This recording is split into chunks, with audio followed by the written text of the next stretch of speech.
makes you think you deserve it. When you've been working since you were 13, promise mom by everything. Burn so often, fire talking, scars so dark they fill your dreams. Nightmares to the young and clean. Life will rain for some it seems. Pray for days when heaven stays, but you ain't put no work in for the crown. You ain't put no work in for the crown. Hello everyone, welcome to the Unplugging, episode 18. We have Leo right here, and we have a guest today, James Darr. Who are you, sir? Introduce yourself. Doing very well. Hi, everybody. My name's James Darr. I actually met Leo just working out. We ended up training together. He was kind of my nutritionist for a little while, and well, here we are today. So, All right. Absolutely, guys. Welcome to episode number 18. I bring you today, as Chris has already mentioned, James, of course, introduced himself already. We bring you as the Unplugging James Darr, okay? He's been training, not with me, but as he's mentioned already, I've helped him out with a little bit on the nutrition aspect to help him lose a little bit of weight. He's seen some tremendous and conducive results. And let's talk about that first. Why don't we kick off our topics here to start off with just pretty much your journey, your journey with fitness and such. How did you get started, basically, with getting into football and such? Because, as you probably know already, with our podcast, we talk a lot about the science, the statistics, the history, relationships. We're going to get into real estate at some point, some religion, and we talked about fitness and nutrition already, but we're going to push the narrative a little bit more on that. But I like for us to talk a little bit about that and such. So go ahead, man. I want the floor to definitely be yours to tell us, and even tell some of the guys who are trying to get into some sort of minor league, whether it's USFL, UFL, XFL, CFL, NFL. What is it, man? To tell us what it takes to be someone like James Darr, coming from the man himself. oh man. So as of yet, I'm nobody special. I'm just a guy trying to make my way somewhere. And the craziest thing is, it all kind of started just because I was sitting there one day and I'm thinking about, all right, I'm done with college. I've gone through all this different stuff. I played football in the beginning for my first year. COVID hit. I had to help out my family, and unfortunately, Talk to the mic a little bit more on that. There you go. Yeah. Sorry about that. You're good. Unfortunately, it didn't end up working out as well as I had hoped, and I had to stay home. I had to, help out and do what I could, and ultimately, it just turned into I worked jobs. I went to community college on the side. I finished different classes, my degrees, whatever. But then it got to a point that I sat there and I'm like, okay, what do I really want to do? What do I miss? What's the one thing that gave me a fire to do something? And I just sat there and I'm like, man, I really wish I didn't quit football. I really wish that I could go back into that. And it kind of it stewed with me, and I was looking at all the options. I'm like, okay, maybe we can make this happen. So we looked around. My dad knows Pete Bomarito, obviously, he's known him for a very long time now. They worked together throughout the school board. My dad was the athletic director at West Broward. But yeah, they'd worked together for a while. He reached out and said, hey, we're thinking about doing this. Is there anything that we might be able to do? So I joined the pre-draft program back in end of February, I believe. I got there at 420 pounds. 420 pounds. Yeah, but you're a tall dude. How tall are you? So on the dot, I believe I'm 6'11 and 3/4. So close enough to 11. Yeah, I gotta look up. But like when I look at it, it's like, oh man, you're a tall man. Yeah, that's the first thing I said. I told Chris when amongst you coming on in, I was like, okay.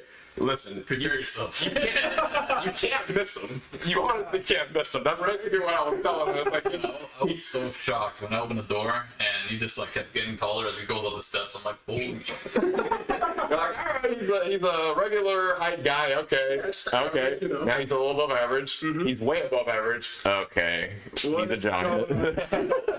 He's got to bend his head over to go through the door like, oh, okay.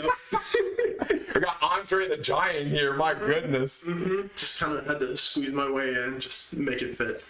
But yeah, man, I guess 420 at my height isn't exactly a terrible thing. But I mean, since then, I've gone down 70 pounds. I'm down to 355. Congratulations, man. Thank you.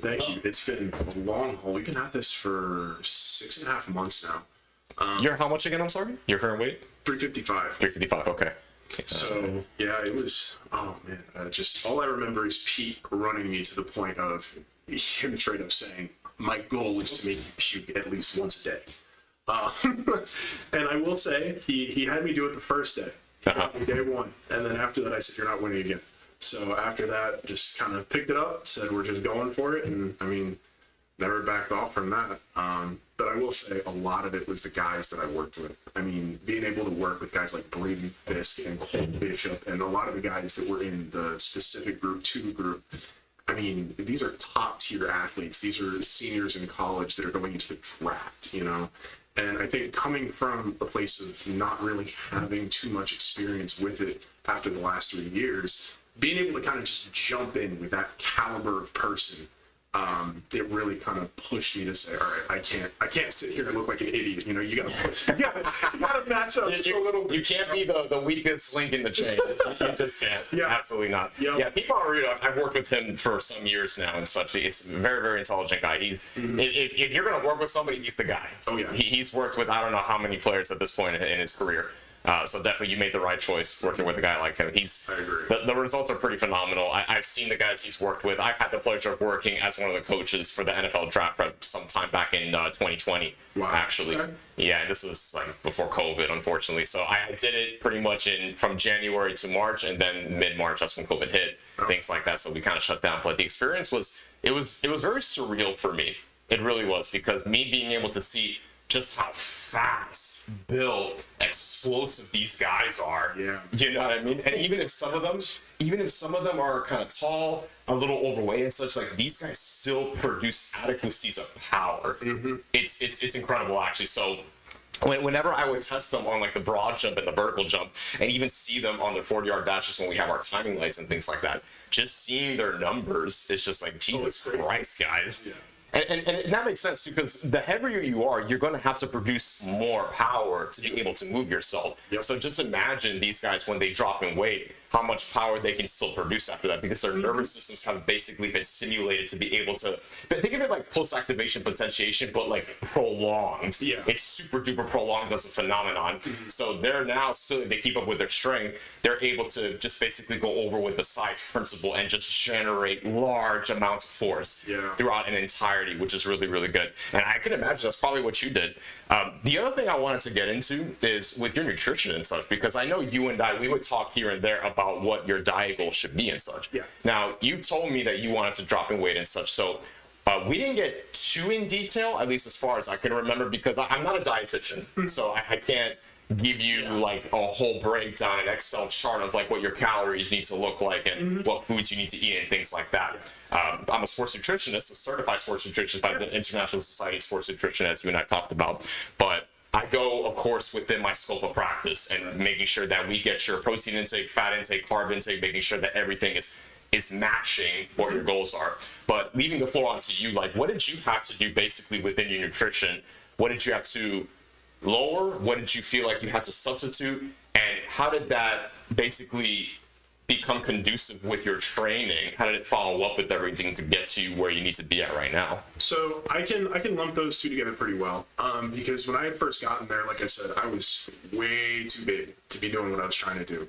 And so it got to a point that Pete just came up to me one day and he straight up said, he's like, listen, you're not eating anything but fish and vegetables for the next 2 months while I have you. I'm like, okay. Omega-3s and a whole bunch of flavonoids and carotenoids. Excellent. Love it. Love it. I will say, for 2 months straight, I stuck to it. We ate nothing but fish and vegetables, no breads, no rice, no sugars of any kind. It was just straight fish and vegetables. I think if I did want to, like, snack or something throughout the day, I would have like a couple peanuts or something, or cashews or whatever.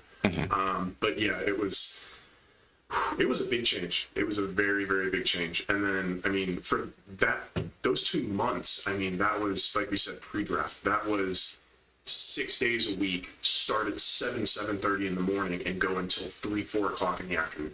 And that was 6 days a week, every day for 2 months.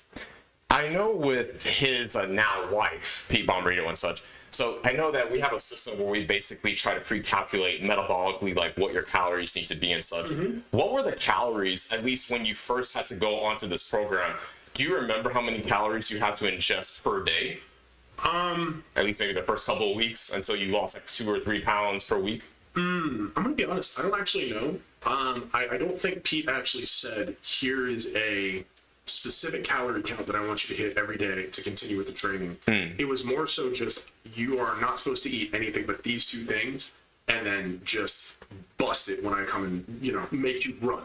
Interesting. So somehow, I mean, it worked. It was like within the first 2 weeks, I think that, along with the supplements that we had gotten from just the program itself from Thorne, that alone, the first 2 weeks, I think I dropped like 15, 20 pounds. First 2 weeks, yeah. Because usually when guys or women, anybody, when they're considered quote unquote overweight, depending on what we say or what doctors say or whatnot, they have different classifications. Not too different, but Right. if you're using BMIs, bioelectrical impedances, or if we're doing skin folding, which is what we do, or we have access to the NOAA Southeastern lab, so we're able to do DEXA scans, we're able to do all these anthropomorphic tests in which we can see basically what your body fat percentages are, your total mass, your lean body mass. Those are better predicators of just telling us, okay, where are each of our athletes? Because I think it's not prudent, and it wouldn't be incumbent of us to just say, okay, you're a big guy, let's just take away all this and let's just give you this. Yeah. But Pete's a smart guy, so he knows. He probably has given this type of diet with many different athletes. But at the end of the day, and I'm sure either he's spoken to you about this verbatimly, or even myself or any other staff members, at the end of the day, it's calories, right? But because you're an athlete as well, we have to also understand, and you probably understand this to a certain degree as well, like your body has to find ways to fuel itself, Absolutely. right? Yeah. So I can imagine you taking this whole 180 shift of a diet from what you're used to eating, and then now just going pretty much pescatarian and vegetables. Yeah. That must have shocked your body to the core at that point. So I want to say for the first few days, it really wasn't all that bad in all honesty, but for the first few days, there was just that craving of like, man, I just want something that's bad for me. It happens all the time. Yeah. He's like, oh, come on. He had something in him. He said. One little bite, just one little bite. But after a little while, it got to the point that it's like you start missing and craving the fish and vegetables. Like there would be times that we would I want to say after the first 2 months were over and I started to, get more lenient with certain things in my diet or not be as strict with it going out of the pre-draft program and back into just maintenance and continuing to progress. It was more so just like anytime I had something that was slightly bad for me, or that I could feel that subconscious going, it's like, man, I could really go for a piece of salmon right now. Just a piece of salmon, I guess some broccoli. Four ounces, Something like 4 ounce salmon, and maybe a mix of broccoli here. Darr, thanks for joining us, man. Good evening, and everybody who's on Instagram as well. Thanks for joining us as well. We'll definitely keep on going here. If we have some comments here, we'll definitely try to answer them to the best of our ability and such. So thank you guys for joining, of course, absolutely. Now, including with your diet and such, so you basically have you have your phosphorus, you have basically your flavonoids, like I was mentioning before, and then creatine as well. Fish has a high abundance of creatine. Then you have your complex carbs with your vegetables and such. Did you feel that with your meal space, did you feel like that was good enough to kind of carry you on throughout the day and with your training? So surprisingly, yes. Good. When I was back in the beginning, I was sitting here thinking about we're gonna have to do this and this for different changes in diet, or we're gonna have to start buying just healthier foods for different things that might not end up working, or it just a whole bunch of different scenarios. Yeah. And going through it, like I said in the very beginning, it was a little bit hard. It's like, man, I just don't even want to do this.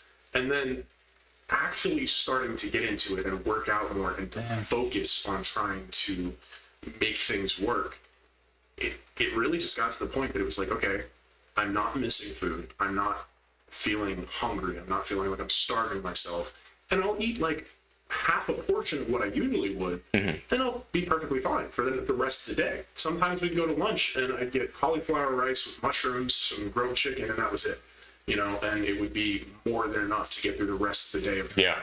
And I really do feel like the limitations that Pete and myself put on me was so helpful in shrinking the cravings of just wanting more food or wanting worse food. Or just, it was very, very largely impactful, just forcing myself to be like, this is what you need to do.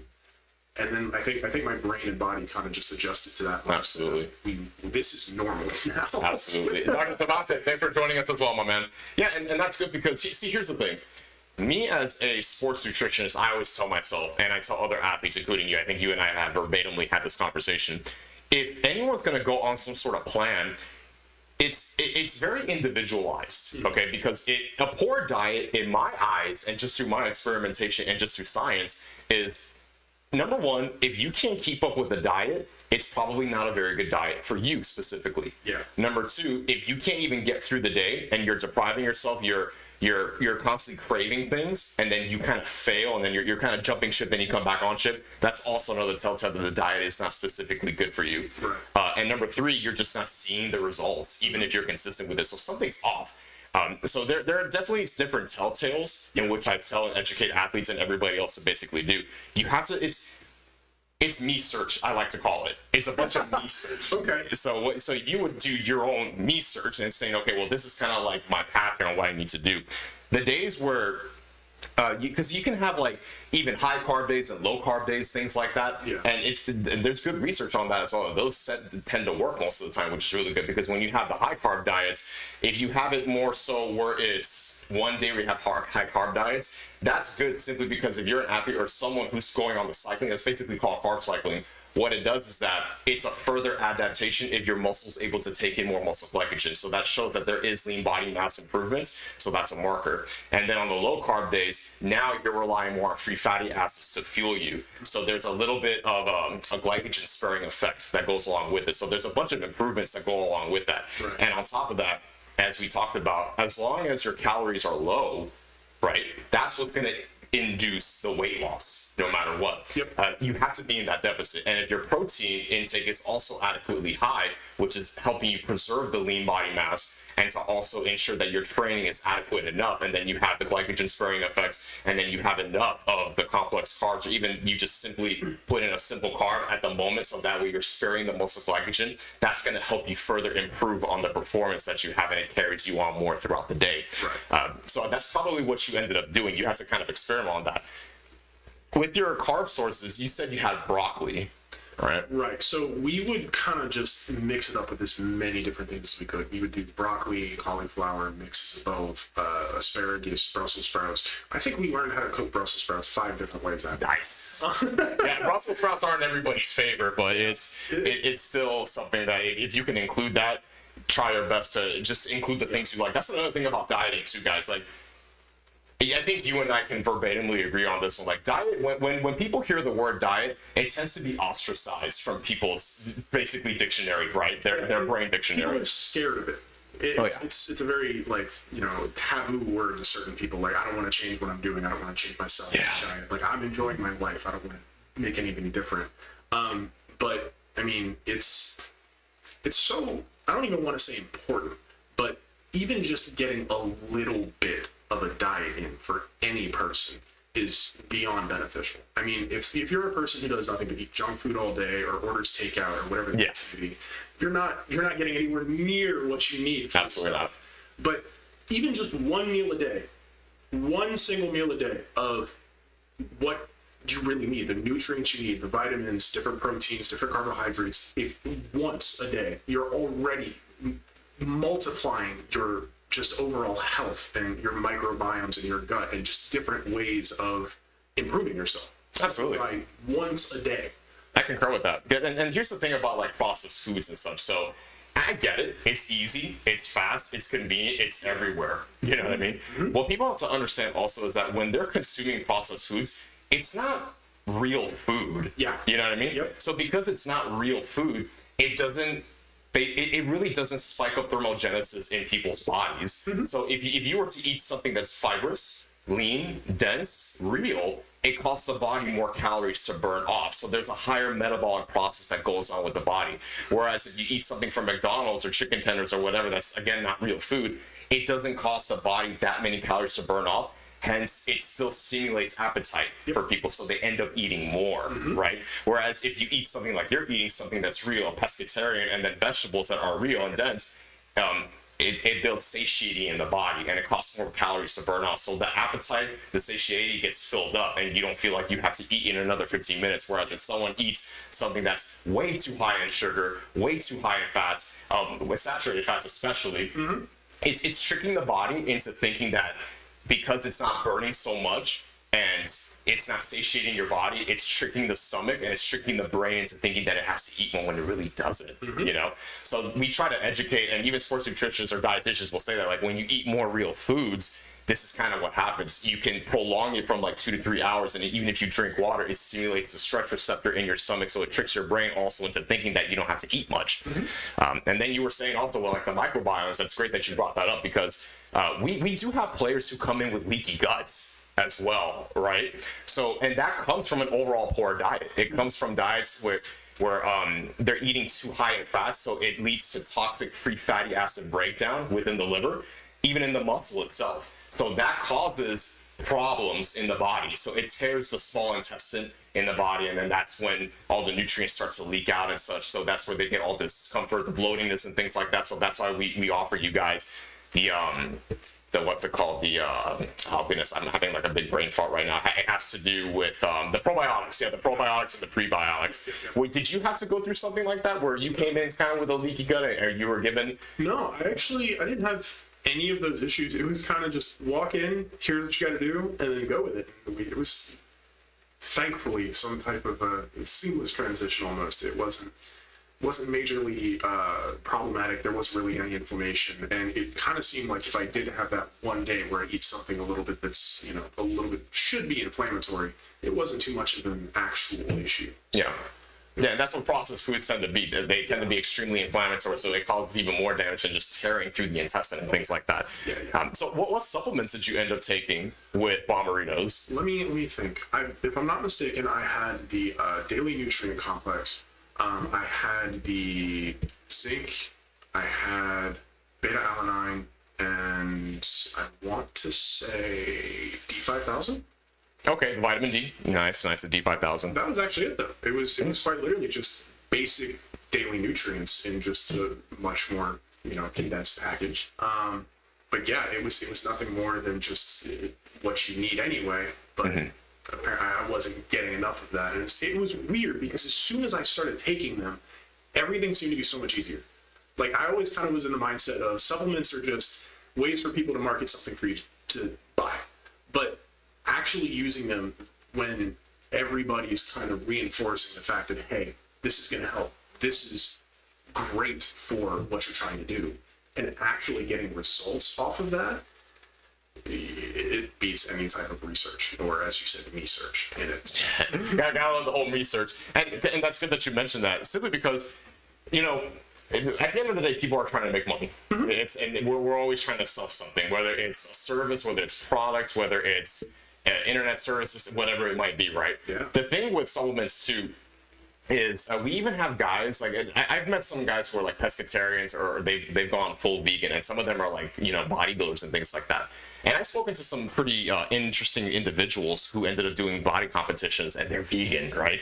And of course, they're all on supplements. They're on a bunch of supplements because they understand that when they're just eating vegetables, they're missing some things that they would acquire from meat, you know what I mean, or fish or chicken. So they either supplement on protein shakes or vegan at this point because it's non-dairy and it's going to be, you know, inflammatory for the most part if they don't even have the enzyme to break it down. Yeah, very true. The vitamin Ds, the multivitamins, things like that, and all that stuff. So that's basically what it basically boils down to and such. But the fact that you're getting all the supplements kind of coming in and such, that's what's helping you out a lot. It's really good. Absolutely. It was, in a big part, it was mostly just improved energy. I felt like I wasn't as sore. I wasn't as swollen after practicing. It felt like I could get done with one thing, take a 5-10 minute break, and then go right back to it just as hard. And beginning with none of that, it never would have been possible, honestly. It really wouldn't. Especially the beta-alanine. I will say that saved my joints quite a few times. The beta-alanine is good. That's already a compound also that helps out with prolonging endurance as well for athletes. The thing with it too is that a lot of tests were being done with rowers when it came to beta-alanine, because it's supposed to act as a buffer for basically the hydrogen ions building up in the body. Now, the lactic acid buildup, that's important because we use lactic acid to basically convert it into energy in the body as well. But people always have this misconception, oh, it's lactic acid that builds acidity in the body. No, it's not. It's hydrogen ions. It's the hydrogen ions that build up because lactic acid is is going through the Cori cycle to convert into energy. Right. And we need that. So that's a part of the whole entire process as well. So just kind of just dropping down that science and such. So the Alanine will definitely help out, especially for being explosive and things like that. But regarding with your performance on the testing and things like that, so regarding kind of with your 8-week or 12-week journey with us, what were your results from like baseline and then finally finishing towards the very end? Man, it's embarrassing even to think where I was at when I started and then to the end of pre-draft, and then even from pre-draft to now is almost even crazier. At the very, very beginning, I think my 40 time was a solid like 8.2. It was so bad. I think my vertical was like maybe 8 inches off the ground. My broad jump was like possibly 3 feet, maybe. And then I think by the end of pre-draft, my 40 dropped down to like a 6.6. I think my vertical went up to roughly 22. And then my broad went up to 6.5. So just within 2 months, that much of just a difference. It was so crazy to be able to sit there and be like, wow, that's where I was 2 months ago. God damn. Yeah, oh my goodness. Just to kind of cap it off, I mean, right now, I think I tested myself like a week or two ago. My vertical right now is 28.5. My broad is 7 feet, and my 40 is, I want to say 6 flat. So it's still going down, everything. I mean, 40 is going down, everything else is going up. So just more work to be done. But I mean, the difference from then to now, I mean, I got to be proud of myself for that. You should be, absolutely. Yeah. Damn. So and I've seen your progress as such. So just kind of, I look at you kind of like a prodigy at this point. You know? So a prodigy or a prodigen going into it. So I see you come on in, and I've seen how you looked like when you were at your weight, and then just going in full throttle on this journey. And I'm seeing everybody else kind of just going through the journey and such. I've been with BPS for about 4 years now, so I've seen people come and go, and I've seen just the progress of everything, you know what I mean? So just kind of seeing all that was just phenomenal to see all the players with their results going into it and things like that. But the fact that we're still working with you and such until something comes up, that's a pleasure for us. It really is. It's an honor to be there, honestly, and to work with everybody there. It's so great. I've gotten to meet so many great people. I mean, I can't even start with a list because everybody there, it's a blessing to be there. That's a blessing to have you, my man. What would you advise for anybody who's trying to get into some sort of league right now? What would be, I guess, the step-by-step procedure of how to get into a program or to get fit or to just get ready for a league? That one's very hard, because I'm still in the process right now trying to find myself a group or a team, or to make my way into the league, or to find something like that. And I've been at that since we started. It's been 6.5 months, and at certain times it kind of feels like there's just a dead stop. It feels like nothing's happening. But the biggest thing is, if you really want it bad enough, to start training, to start getting in shape to do something like that, you just go. You sit there and you say, if this is what I want, I can make this decision right now and not think twice about it, and this is going to be my lifestyle. Or you could sit there and think too hard about it and convince yourself not to, and then you're never going to. But once you make that jump to just say, all right, let's go, you're not going to look back. And I think with that in mind, that type of dedication, that type of drive, if that's something you're willing to do, the whole difficulty then on the mental side of it, of trying to find a team, trying to find an agent, trying to find somebody to get you in connection with someone, every aspect of the search is almost harder than the training. Because the training is one thing. You can put your body through as much as you want. You can train as hard as you can, and you'll be recovered by the day after. You might be a little bit sore, but you can still do it. But there's that drop in morale. There's that feeling of, okay, we're not getting anywhere. Things are slowing down. It's starting to just stop. But if you're really, really that into it, if it's something that you pushed that hard for, the way I kind of put it when I was, talking to my family about everything and the way certain things were going was, even if you don't hit the top, let's say you're looking at a totem pole. The pros are at the top. If you can't hit the top, land as close as you can and keep fighting until you get to the top. even if you get some type of stand or obstacle in the way, if you really, really want it, you'll find a way past it. Even if, like for myself, if I don't end up making it to the pros within my first year, 2 years, even 3, whatever it is, let's say I make it to Canada, play up there for as many years as I can, try to get into the NFL from there. There's another option. It's all about finding a way when you don't see one. And that's the hardest thing to do in the whole process. And trust me, it's very demoralizing at certain times, but I'm not even to the end of the tunnel yet, and I can already see that there's a light there somewhere. So the only advice I can really give is don't stop pushing. Don't stop trying. If you really want it, just go. You'll find it. You just got to put the work in. You definitely just got to put the work in. And, you know, we'll get into conversations with either some friends or acquaintances or just people whenever I go to like gatherings or if I have like a little bit of a networking. I tell guys all the time, listen, at the end of the day, you got to put in the work. Yes. You got to put in the time to read. You got to put in the time to study. You got to put in the time to go out there and put yourself in discomforting situations. Because at the end of the day, and this is kind of like a moral compass I tell men, guys, gentlemen, I'm looking at all you guys now, all right? No one is coming to save you guys, all right? Nobody's coming to save you, meaning you're on your own. You gotta work, you gotta build, you gotta learn, you gotta strive.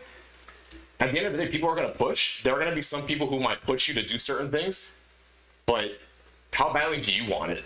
Like, James Darr, he's been working for a long time, and he still has a lot of work to do, just like everybody does, you know?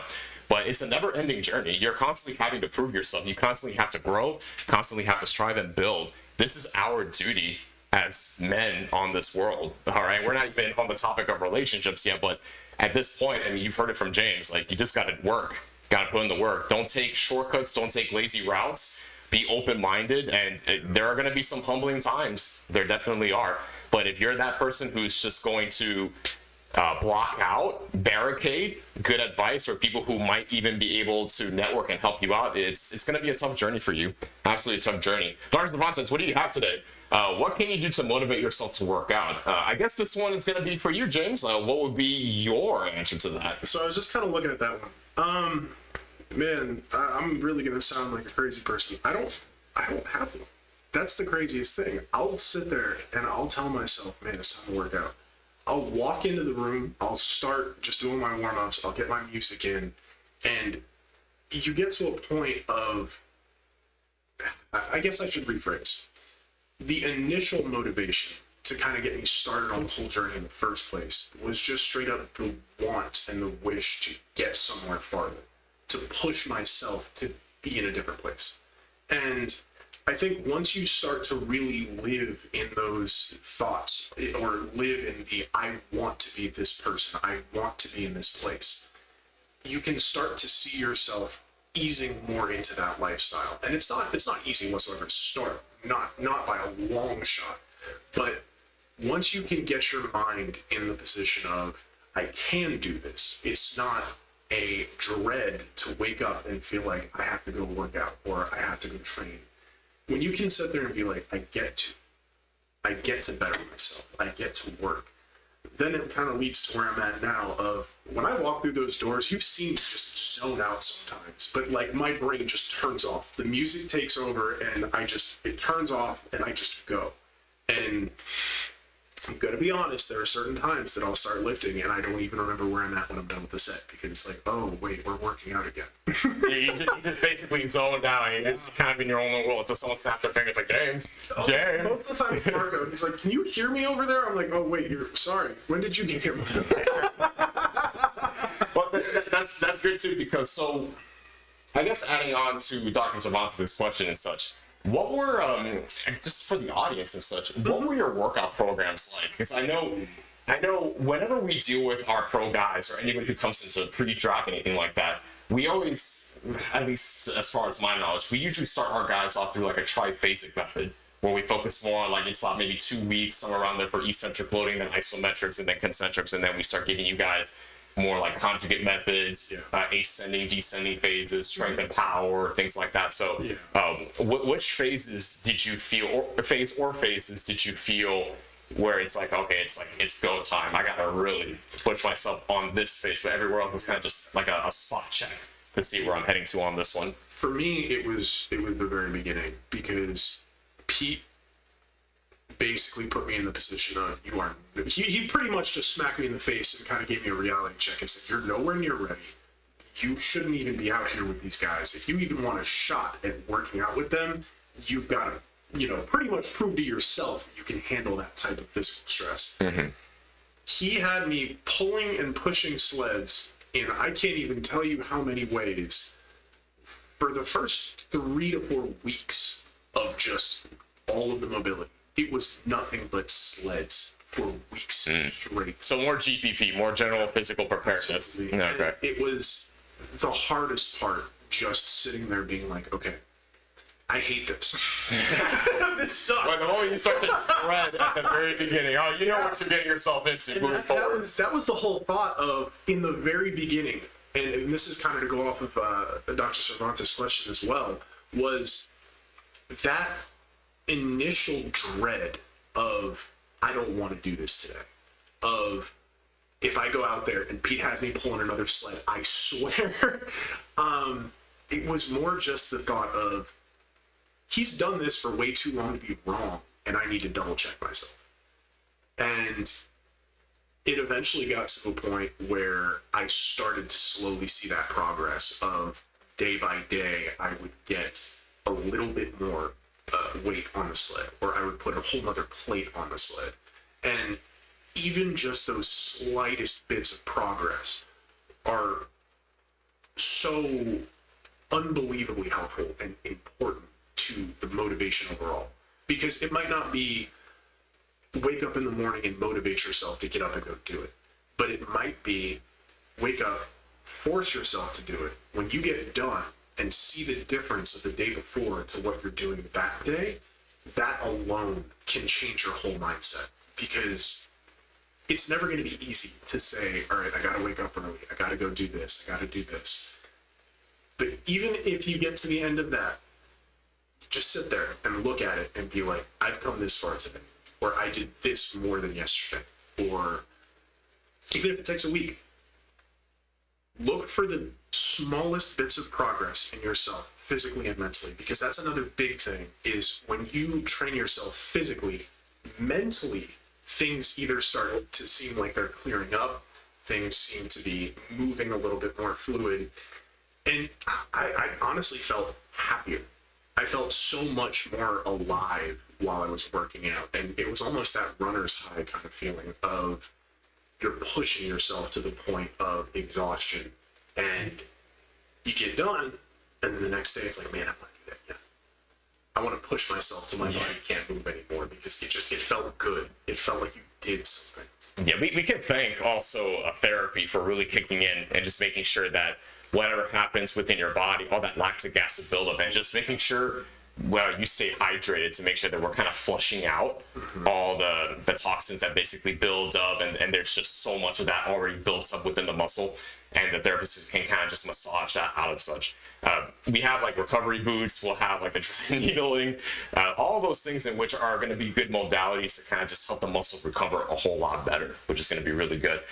Usually what happens when we train with our guys, it takes the nervous system at least 2 to 3 hours of active resting, and then we can pretty much put you guys back onto something. And that's basically what the strategy has been, right? So our strategy for the most part has been, we get you guys to do some pre-muscle activation at the very beginning. So we'll have the therapist come on in and do some muscle activation, maybe some MAT, muscle activation technique, and then get some hydration, get some aminos to kind of get you guys rolling. Yeah. And then once you guys are out on the field and you guys do pretty much the camp systems, right, where you guys just get all those dynamic warm-ups, you do more local joint isolation to kind of get you guys rolling for the workouts. And you guys had your absolute speed days, you guys had your agility days, your position work days, the pool training, which is also good because that's more of like the active recovery to get the blood flowing more into the working muscle group, so it has more room to recover, things like that. Quick interjection: pool days saved our lives, everyone. they were the best things ever. Sorry.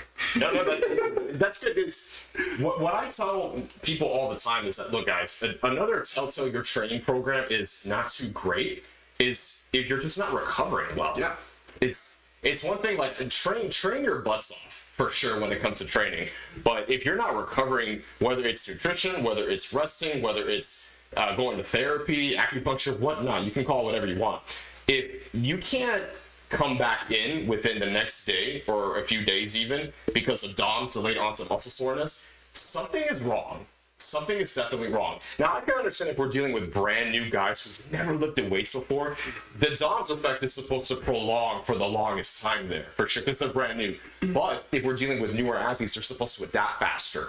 But the challenge really is when we're dealing with athletes who have already grown, adapted, that's where the challenge really comes on. So how can we keep getting athletes to adapt rather than keep them adapted? You know, the goal is to keep them adapting versus adapted. Right. So that's the training that you were basically kind of going through. And so just keeping sure that you're adapting, the therapy was helping out a lot, and just the supplements as well. Oh, yeah. We got to be sure, as long as your body constantly is satiating basically the anabolic window, and it's open for about 24 hours, right? The anabolic window. So once we get that anabolic window to basically open up for the whole 24 hours, and you're constantly supplying yourself with proper fats, proper protein, proper carbs to keep yourself kind of going, that's what's going to help out with the performance. Because the thing I found very interesting is there's a triangular effect that happens when you ingest protein, carbs, and creatine.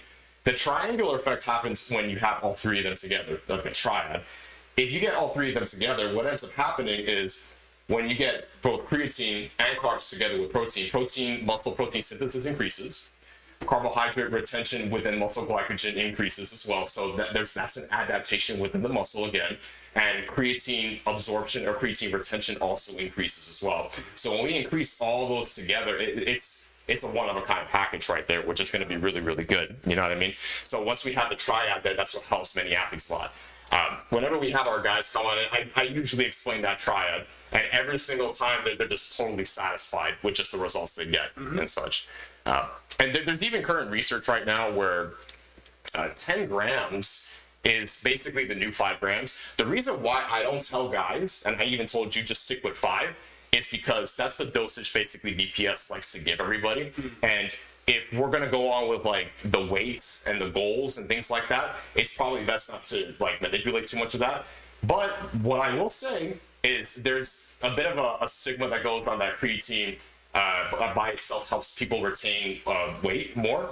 That's actually not true. What happens is water basically disperses around the body. It doesn't create more water, it just disperses. So when the muscle retains more water from the water that's already in the body, it helps it recover better and it helps it perform better. And the hydration effect, so it's hyperhydration, so the muscle stays hydrated. So that's basically what happens with the effect of it. Now, when you're going on weight loss as well, it's actually encouraged by exercise physiologists who I've spoken to in my past conference and other scientists who I've spoken to. It's actually encouraged people stay on creatine, especially if they're weightlifting or if they're performing anything like that, because it helps them recover better still, and it helps them with their lean body mass gains, and it helps them with preserving the muscle mass. So if your protein intake is still high, just like with the creatine, 5 to 10 grams, because 5 goes into the muscle and 5 goes into bone mineral density, so it helps with the circumference of everything, right? So when you're doing that, and then you're still keeping your calories low, other things low that are prohibiting you from the weight loss, you're still going to lose weight. And if you keep body composition yourself to make sure that your lean body mass is still intact, but you're dropping in body fat percentage and you're dropping in fat mass, that's going to make the biggest difference right there. That's key, very, very key. Absolutely. What are your thoughts on that one? Oh man, my biggest point on this is when it comes to the loss. Yeah, muscle weighs more than fat.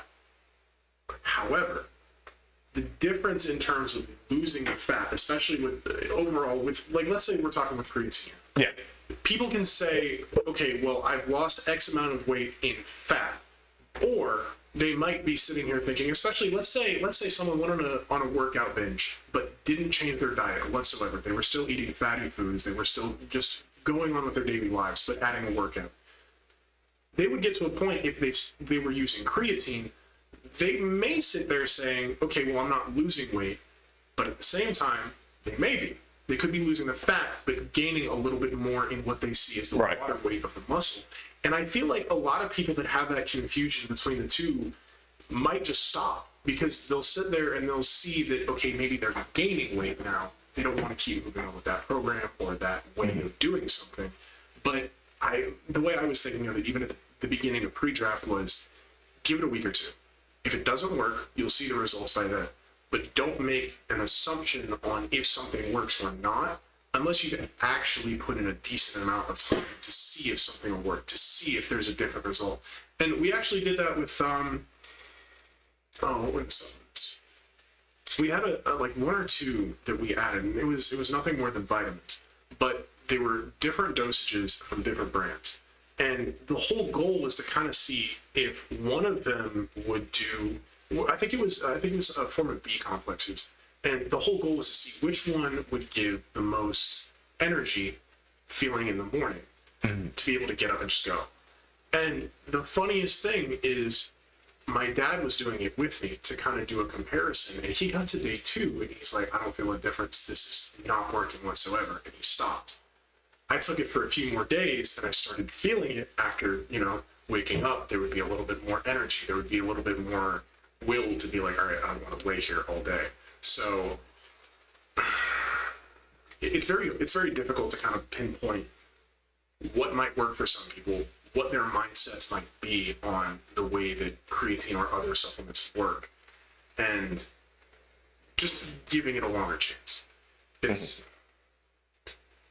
when you're doing that level of work or that level of anything, I think a big point is just try it, let it be. If you're doing this already, it's not going to be too much more effort to try something for a little bit longer than you might. Yeah, because I think with my journey when it comes to supplementation is whenever we're dealing with athletes or we're dealing with parents, especially, the parents are the ones who, it's not that they're ignorant, it's just that they grew up in a different time, so they're not really aware of all the science and the research that's basically out there, right? So what I always tell parents is, look, these are clean supplements, right? And a lot of these supplements, and if you kind of like open their minds up a little bit, a lot of this is found in food already. Yeah. It's just a higher concentrated amount to help out with performance or dieting or whatever you want to call it. Yeah. And I remember I ended up getting into, not like a debate or an argument. It was a parent who had a son who was like 15 or 16 years old, somewhere around there, right? And he, if I can remember this, is like, oh, he's too young to have creatine. He's 16, dude. Like, yeah, I have professors who give their kids who are like 6 or 7 years old creatine, and you're gonna tell me that your 16-year-old can't have creatine? Oh, odd. Very, very odd. And then when you tell them, well, chicken has a slight bit of creatine, steak has creatine, meat has creatine, but fish has the highest abundance of creatine. So it's like, it's not like your child isn't having it. Mm-hmm. And on top of that, your body has storage of creatine as well. The brain stores creatine as well, which is also something. Mm-hmm. But just and then your body creates creatine phosphate. So these are molecules that the body just creates in order to keep refueling adenosine triphosphate. You know what I mean? From adenosine diphosphate. Right. So I try not to bore people with the science because I'm gonna lose them 100%. All I just know is like, okay, listen. Right now, there are no studies right now that are saying that there are detrimental effects. Even though I know that some people are going to say hair loss, but even then, Germany right now is doing a study where, I think it's Germany, I was talking to an exercise physiologist about that, and he's known as, his name's Scott Forbes, actually, you can look him up, he's a really good guy. He's Mr. Creatine, so he does many studies on creatine, many, and I asked him, pretty much, right? So I told him, okay, so Scott, I gotta ask you this question, does creatine cause hair loss? I asked him just that, and he goes, you know what? Excellent question. But there is no answer for that yet. In fact, there's a study being made, as a matter of fact, in Germany for about a few years, from what he was telling me, if I can remember. Wow. So until that comes out, we don't really know. So I said, interesting. So you got to talk to the right people about this type of stuff. You know what I mean? Like, if I'm going to talk to, when it comes to diets, nutrition, I'm going to talk to nutritionists and dietitians. You know what I mean? Like, it comes down to basically, if you're gonna ask someone how to catch fish, are you gonna ask the fish or are you gonna ask the fisherman? You know what I mean? Like you're gonna ask the fisherman because he's the one catching the fish. Hopefully, right? The fish, all they're gonna tell you is, "Oh, we got caught because we like using this bait." But the fisherman's gonna tell you the rituals. He's gonna tell you the science. He's gonna tell you everything that goes along with it. You know what I mean? So you gotta. This is for everybody. Like you guys gotta talk to the right people about these types of things. You know what I mean? I get that there's a lot of she says, nays, yays, things like that. But at the end of the day, you got to talk to the right people. Always talk to the right people, because anybody can say this and say that. But at the end of the day, and I'm sure you've been convinced of this as well, there's got to be science with this type of stuff. You know what I mean? Oh, yeah. Pete Bomberito, he's not going to give you BS workouts. He's not going to give you workouts if it wasn't backed up by science. Mm-hmm. He's not going to give you supplements and all these meal plans if it wasn't backed up by science. You know, so we gotta know who we're working with when it comes to this type of stuff. Like if we're gonna ask how do you become a billionaire, are you gonna ask a homeless guy how to become a billionaire, or the guy who's pretty much worked himself way up to be a billionaire? You know, so it comes up to that. Let's see. How is the protein diet?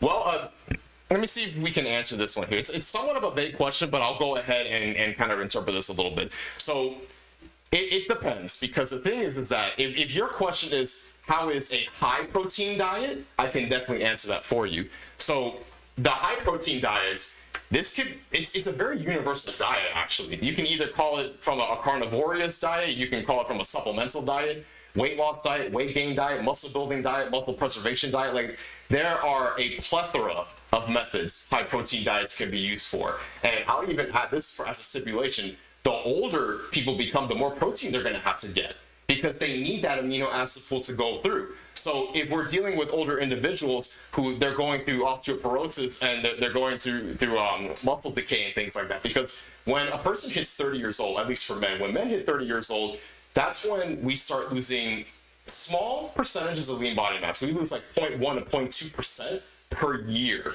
of lean body mass. So it's incumbent of us to try to ingest as much protein as possible, good protein of course, working out, making sure that we're constantly being active, fueling ourselves properly. That's what's going to help prolong our lifestyles, not us not ingesting protein and just going on a sedentary lifestyle.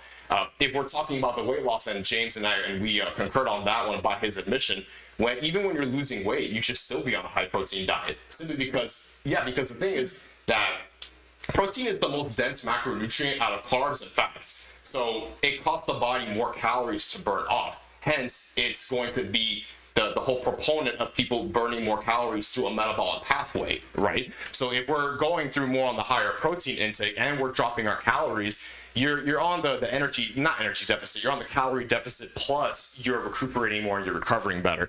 And the bone mineral density, like that's going to increase and sustain itself when you start putting resistance and work on your body. Gravity is not enough. Like just us walking here and there, that could help out for the most cases when we're dealing with severities. But if we're dealing with people who are trying to stay in shape, go to the gym, bodybuild, whatever it might be, they got to do a little bit more work than that. They definitely got to do a little bit more work than that. And as far as algorithms go, I'll take this one more step further here, Dr. Cervantes, for your question, is there are definitely dosages to this. Now, it's not exactly a one-size-fits-all when it comes to dosages. Usually what the RDA will recommend is like 1.8 grams per kilogram. That's a very old one, and that's been outdated for some time. I'm going to be very honest with you. Well, studies have been done where we go from 2 grams, 2.2, 2.5, 3, 4, 5. Like there are a bunch of studies right now that are going as high as they possibly can just to see if there's detrimental effects with the body. And as of now, we still don't have anything. We still don't have anything where it comes to destroying kidney function, where it comes to destroying the body or poison or anything like that. We don't have any research on that right now, which is phenomenal. We have some guy getting in over 1,000 grams of protein for a NOAA Southeastern study. Now, I was partaking in it. I wasn't the person who did that, but I just asked myself, like, how on earth did this guy get that many grams of protein in one day? In one day. He didn't do it all the time. There were various days where he would get it. And we saw no negative changes with kidney function. No negative changes. Blood lipids were fine. Blood flow was fine. Body functions and organ functions were perfectly fine and sane. He was fine. He was lifting. And we're just like, what is going on? That's insane. You know what I mean?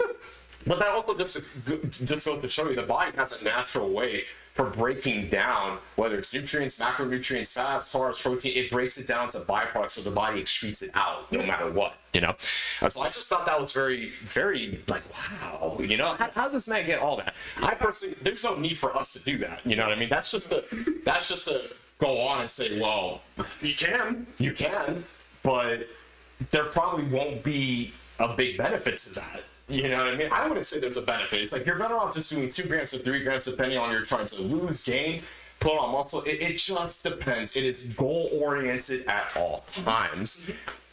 But with you, how many grams? I know you told me you weren't really like tracking all this stuff, but if you had to guess at the top of a guesstimation, how many grams of protein did you believe you were ingesting throughout the day? Oh man. A guesstimation. Does it give me a whole roundabout? Because you have fish. Yeah, I'm trying to think though, because I never ate breakfast. I would only eat lunch and dinner. No breakfast. Interesting. Okay. So you're like super fasting there. Kind of, but it wasn't even on purpose. It's one of those things. I can't eat breakfast sometimes. I don't know why. Some people can't, honestly. What I usually recommend for athletes who can't, quote unquote, have breakfast or they just choose not to, it's totally fine.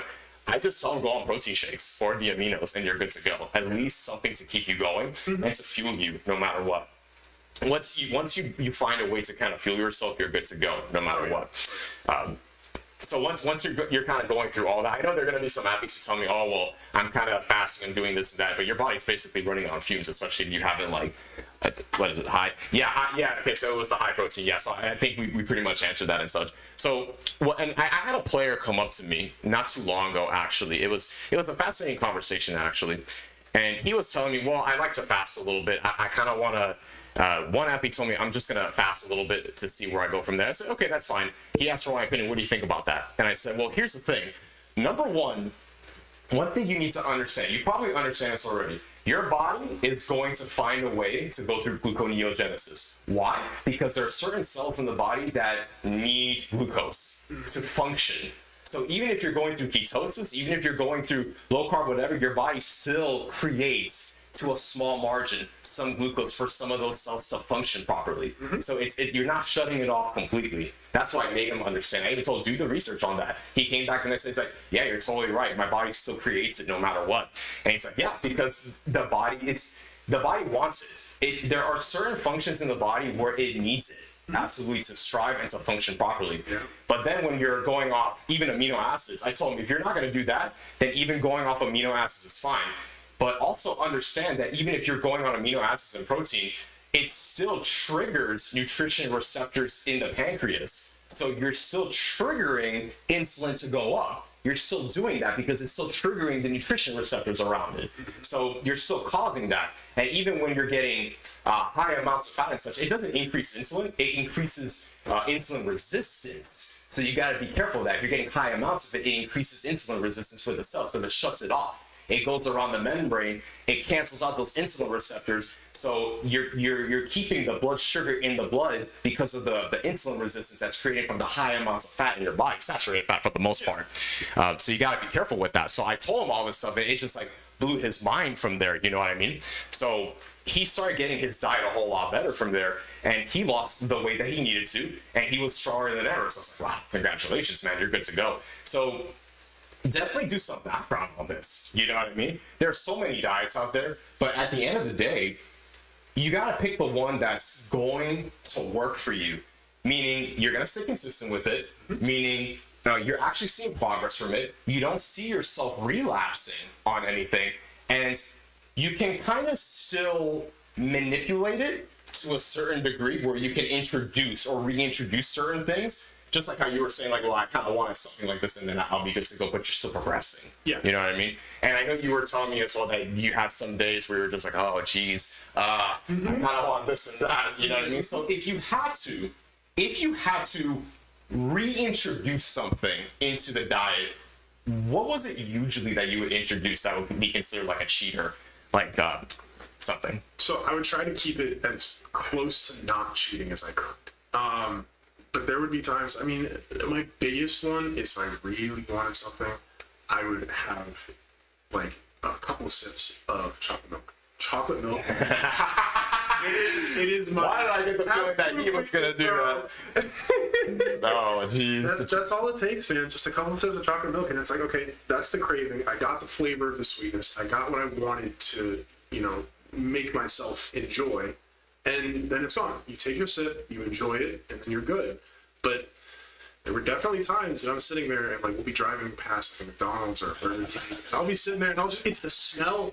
It's the smell, and you sit there and you cry to yourself on the inside because you want it so bad, but you know that it's not what you're supposed to be doing. That is so funny. Yeah. And that's, here's the thing about the cravings and things like that, or addictions if you want to call it. What I always tell people is, look, at the end of the day, if you're addicted to something, that's nobody's fault but your own. Oh, absolutely. Oh yeah, because I can easily say that I'm addicted to protein shakes, video games, high fat foods, high carb foods, but at the end of the day, it's my fault. Oh yeah. It's 100% my fault for quote unquote being addicted to, or drugs, or hookah, or marijuana, things like that. That's me.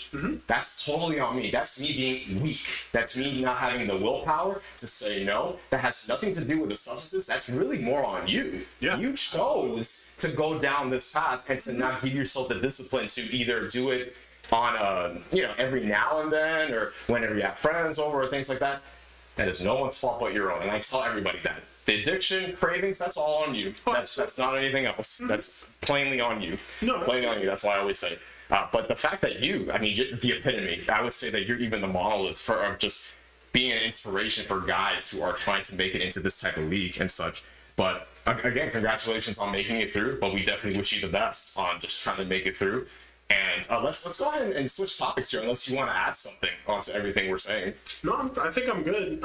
Really, the only thing that I can say is it's not that I did anything special or am anyone special. It's more so of, if you have an idea or you have something that you really want to go for, doesn't matter how bad you don't want to take the steps to get there.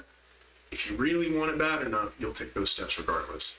And well, to anybody out there that's in the same, dreamscape or hope, best of luck to all of you. I'll see you on the field someday. Work hard, guys. It's how many times has this been repeated by just a number of persons? All right, everyone's going to tell you. Anyone who's successful, who's made it, is going to tell you that. Yeah. If you're going in talking to somebody who's made it to give you some sort of magic pill or a cheat code, well, I did the shortcut way so you can do it too. They're not going to tell you that. They're just not, because they know that they didn't have to go through that.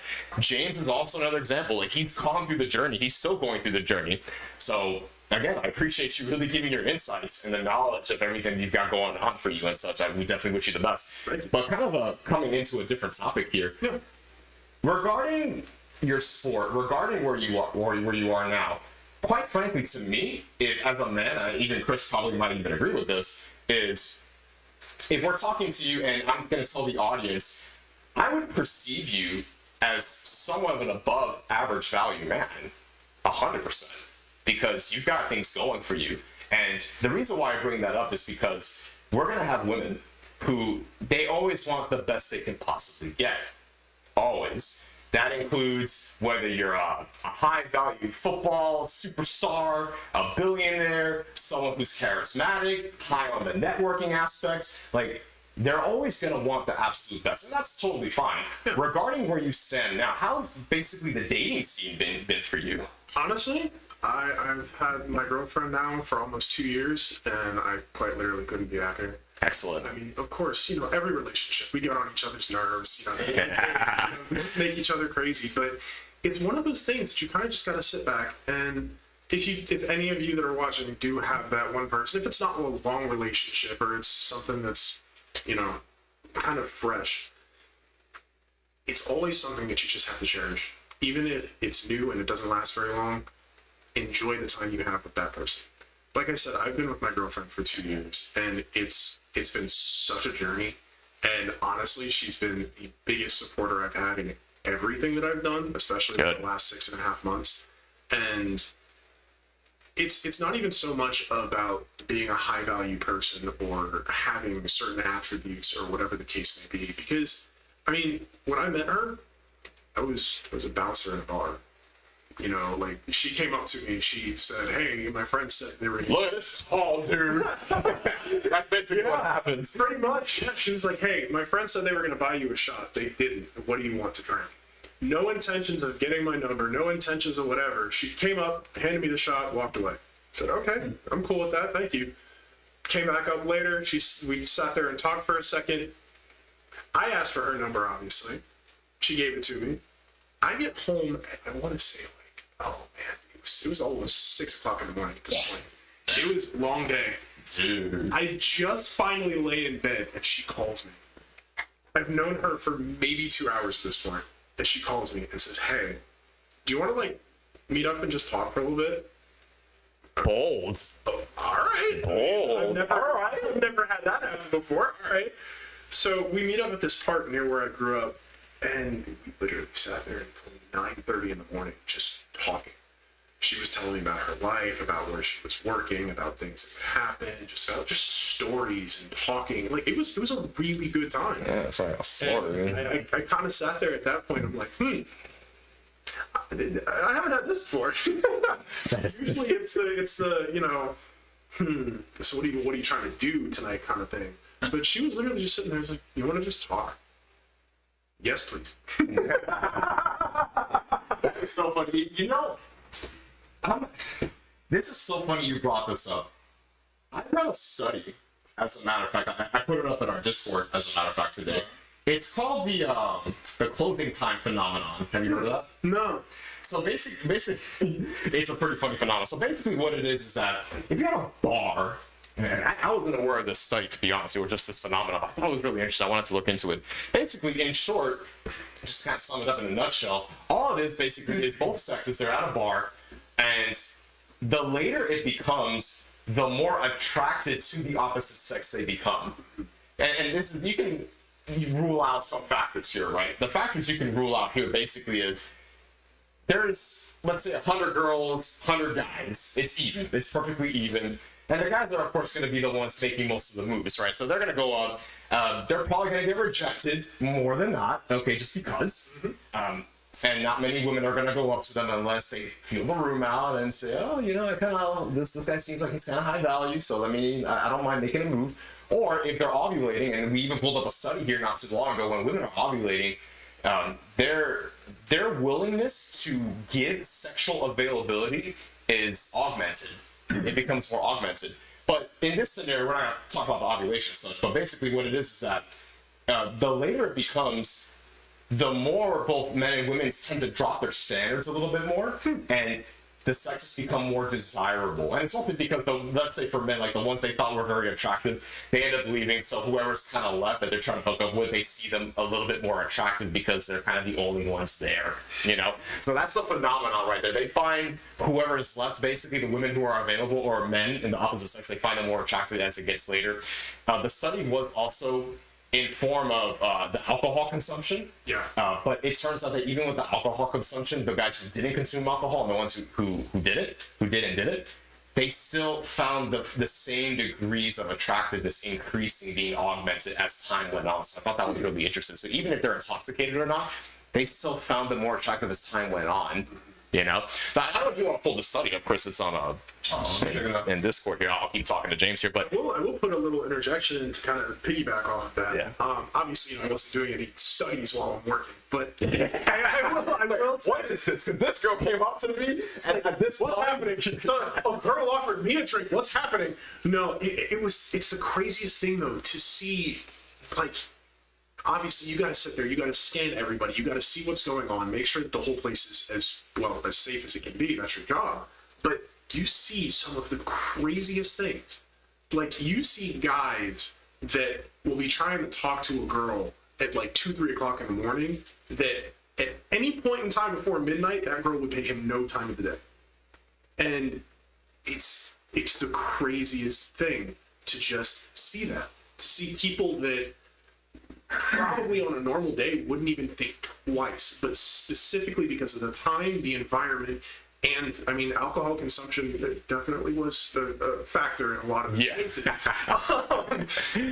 It's just insane to me. Like, I don't know. I never got it, but it was just astonishing to see some of these guys that are like 5'2", 3, a little bit more round around the edges, just walk around and talk to absolutely anybody they felt like, and most of the time walk out the door with them. Wow. And it's like, wow. I mean, good on you, man, but I don't even know what to say. Yeah, that's why you see a lot of guys. That's why you see a lot of guys that I'll get invites from guys. We'll show the study in a few seconds here. I'll have guys who come up to me and say, "Hey, you want to go to a bar?" I was like, "For what? To hook up with intoxicated girls who are probably gonna regret being with you or talking to you the very next day, if anything." You know what I mean? It happens. It usually happens. But let's kind of look at this really quickly. We can kind of zoom in a teeny tiny bit. We can zoom in a teeny tiny bit here. You know? Is it right? Yeah. This. Oh shit. Oh. So just the highlights here. And so basically, male and female subjects at a college bar were asked to rate the attractiveness of same and opposite gender bar patrons at 3 times, 9 p.m., 10:30 p.m., and 12 a.m. throughout an evening, and to record time and amount of alcohol consumed. Ratings of opposite gender patrons increased over time for both men and women, although female patrons received higher attractiveness ratings than male patrons. But no support was found for the hypothesis that increased ratings were due to alcohol consumption, like we were talking about. Further, men rated photographic images of attractive women to be even more attractive as the evening progressed, while scores for less attractive female photographic images declined over time. So I thought that was really interesting. So it's, and again, this is more augmented when ovulation is kind of kicking in for some of these girls. You know what I mean? So we're done with this one, actually. This one, I couldn't really go through that one and such. And it's funny, you mentioned the hype that you've seen some guys kind of go out with some girls and things like that. We have one other study. We don't have to show that. We've shown that, I don't know, like maybe 5 times already. But basically, the study, believe it or not, is called Women Want It All. I kid you not, that's what the study's called. I know I even like titled some of these studies on my own just so it's easy for people to reference it, but it literally says women want it all, literally. So of course the average, and we even had a study where women have a height preference usually, and they want men who are at least 5'8", and above. The taller the better, and of course they would usually go for like 6 feet guys and things like that. These are markers of high value for women. So the height plays a big role. The broadness of the shoulder. We had a study pulled up. 1.62 shoulder to waist ratio was basically the attractive point. Facial symmetry. Like let's say I'm like lopsided, kind of on one face. That shows a degenerative quality, and it shows that there's been like bacteria or some sort of disease that's been placed onto the male. So if we're going for like the good gene theory for women, it's a bad deal for them because of course they want sexy boys and sexy girls. You know, that's also called the sexy child theory. I think that's what it's called. So they're very careful with that. But with you, and you can answer this within your own leisure, of course, what are the green flags in which you saw with your girlfriend as of now? Honestly, the biggest things for me were the fact that she was outgoing enough instead. But when I say outgoing, I mean, obviously there's the common outgoing of, you know, women in a bar who just jump around between guys and are completely all over them and trying to have as many conversations as possible and trying to be as touchy-feely and close. But it was one of those things of, hey, I kind of want to just stand here and have a conversation with you. It wasn't like the whole pressure of, I want to do something with you. You know what I mean? And I think that alone for me, just the immediate reaction of more of a respectful approach, I think is the best way to put that, really kind of just grabbed me. And from that point forward, I mean, talking with her, hanging out with her, whatever the case may have been, it was almost, and I think I said this straight out to her one time, I'm like, you know, I really, sometimes it's hard for me to think of you as my girlfriend hanging out because you're as chill as a guy. Like, you're as cool as hanging out with one of my guy friends, you know? Ladies and gentlemen, James Darr here. Big giant teddy bear, my goodness. It's so cool, man, because I can sit there and I can make the dumbest jokes that make absolutely no sense, except for me and my friends, and she'll sit there and she's like, you're an idiot, but that was kind of funny. That's another good point you brought up. So, I don't think we pulled this study up actually yet, and maybe not because I didn't upload it, but basically, the humor reception study. I don't think we have that. I didn't upload that, but I have it in my notes. I'll upload it whenever. Okay. But basically, I was reading this one study that you brought that up. Men prefer women who reciprocate humor, right? And women like when their guys are funny. So that they want the men to be funny, but in turn, on the same token, women have to be receptive to the humor. So her laughing, even if the joke is kind of stupid, yeah. Yes, it's a little stupid, it's a little childish, maybe a bit of a nuance for her. It's like the fact that she can laugh with you about that is really, really good. Mm-hmm. Would you say a green flag for you from a woman is the fact that she's following your lead? Okay, so I'm gonna answer that in a little bit more than just a yes or no. Sure. So, yes, but to the point of instead of just following my lead and just going wherever I point, more so of having like a co-pilot, kind of just being like, all right, this is where I want to go with it, but getting those little interjections. It's kind of like an advisor, it's kind of like, this might not be a good idea, or we might not want to do this, or maybe this is a better choice. And even if it ultimately turns out that that's not the decision you go with, it's kind of helpful in a way to sit there and have another voice kind of just give you that option. Even if you don't think about something, you could think about it once you hear it and say, okay, that actually might work. If it doesn't, it doesn't. That's perfectly fine. And it is kind of a good thing to be able to sit there and say, I want to do this, let's go do this. Or I want to go here, let's make this happen. But at the same time, if you're at a point where you're making that journey and you're trying to lead and make your story out of it, but there's that little bit of help, there's that little angel on your shoulder that's sitting there like, hey, don't do that, you're stupid. Okay, it helps a little bit. Because the thing that we encourage men always is, at the end of the day, women look for men to look up to. They look for leaders. They look for guys who are going to say, baby, I got it. Yeah. Not, I don't know. Women don't like indecisive men. Yeah. At the end of the day, they just don't like it. They might be like, oh, well, I'm fine making decisions, but the thing with that is it doesn't last. Yeah. It really doesn't. And the reason why I say it doesn't last is because when I've had relationships like that too, where I kind of just, maybe not indecisive, but I wasn't the one making most of the decisions. So because of that, I wasn't looked up to as the leader in the relationship. So because of that, I thought I became more feminine. This was back in high school. More feminine, the woman became more masculine. And I felt it too. I'm immature at that time. When this happens, and we've even pulled up a video where women emasculate men because they don't see them as higher authority. They don't see them as leaders. They don't see as the guy who I'm going to follow on the journey. Happens all the time. And women routinely leave good men. Routinely. It's not even funny. It just happens, and they don't even realize it. It just happens. And then when they go for the alpha guys, the alpha traits, then it's like, okay, you said you wanted a nice guy.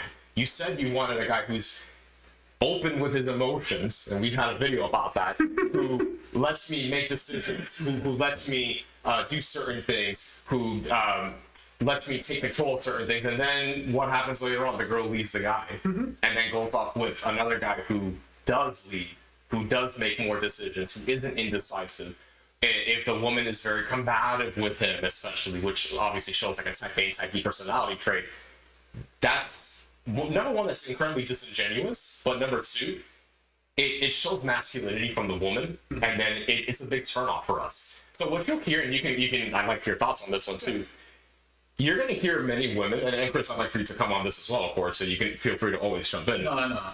I'm just focused on switching the cameras. No, it's the three of us. I want everybody to and of course, the chat and such. Oh, let me see Dr. Responses here. Good for you, James. God bless both of you. Of course, God bless you too, my man. God bless you too. Of course, the content's for you guys, okay? We do our best to give you guys the best content possible, more insight, more education, and just want you guys to strive. Now, when we're dealing with this, well, women will like to say a lot, and this is coming from masculine women and women who bought into feminism. They're always going to say now, well, I hate when high-value men or masculine men, when they're intimidated by a woman like me, who is also trying to make decisions, also owning businesses, also has type A and type B personality traits. And because I'm almost an identical to them, then they find it very much of a turnoff. Why is that? I like to ask you that. Why do you think that's a turnoff for most guys, if not all guys, I would even say?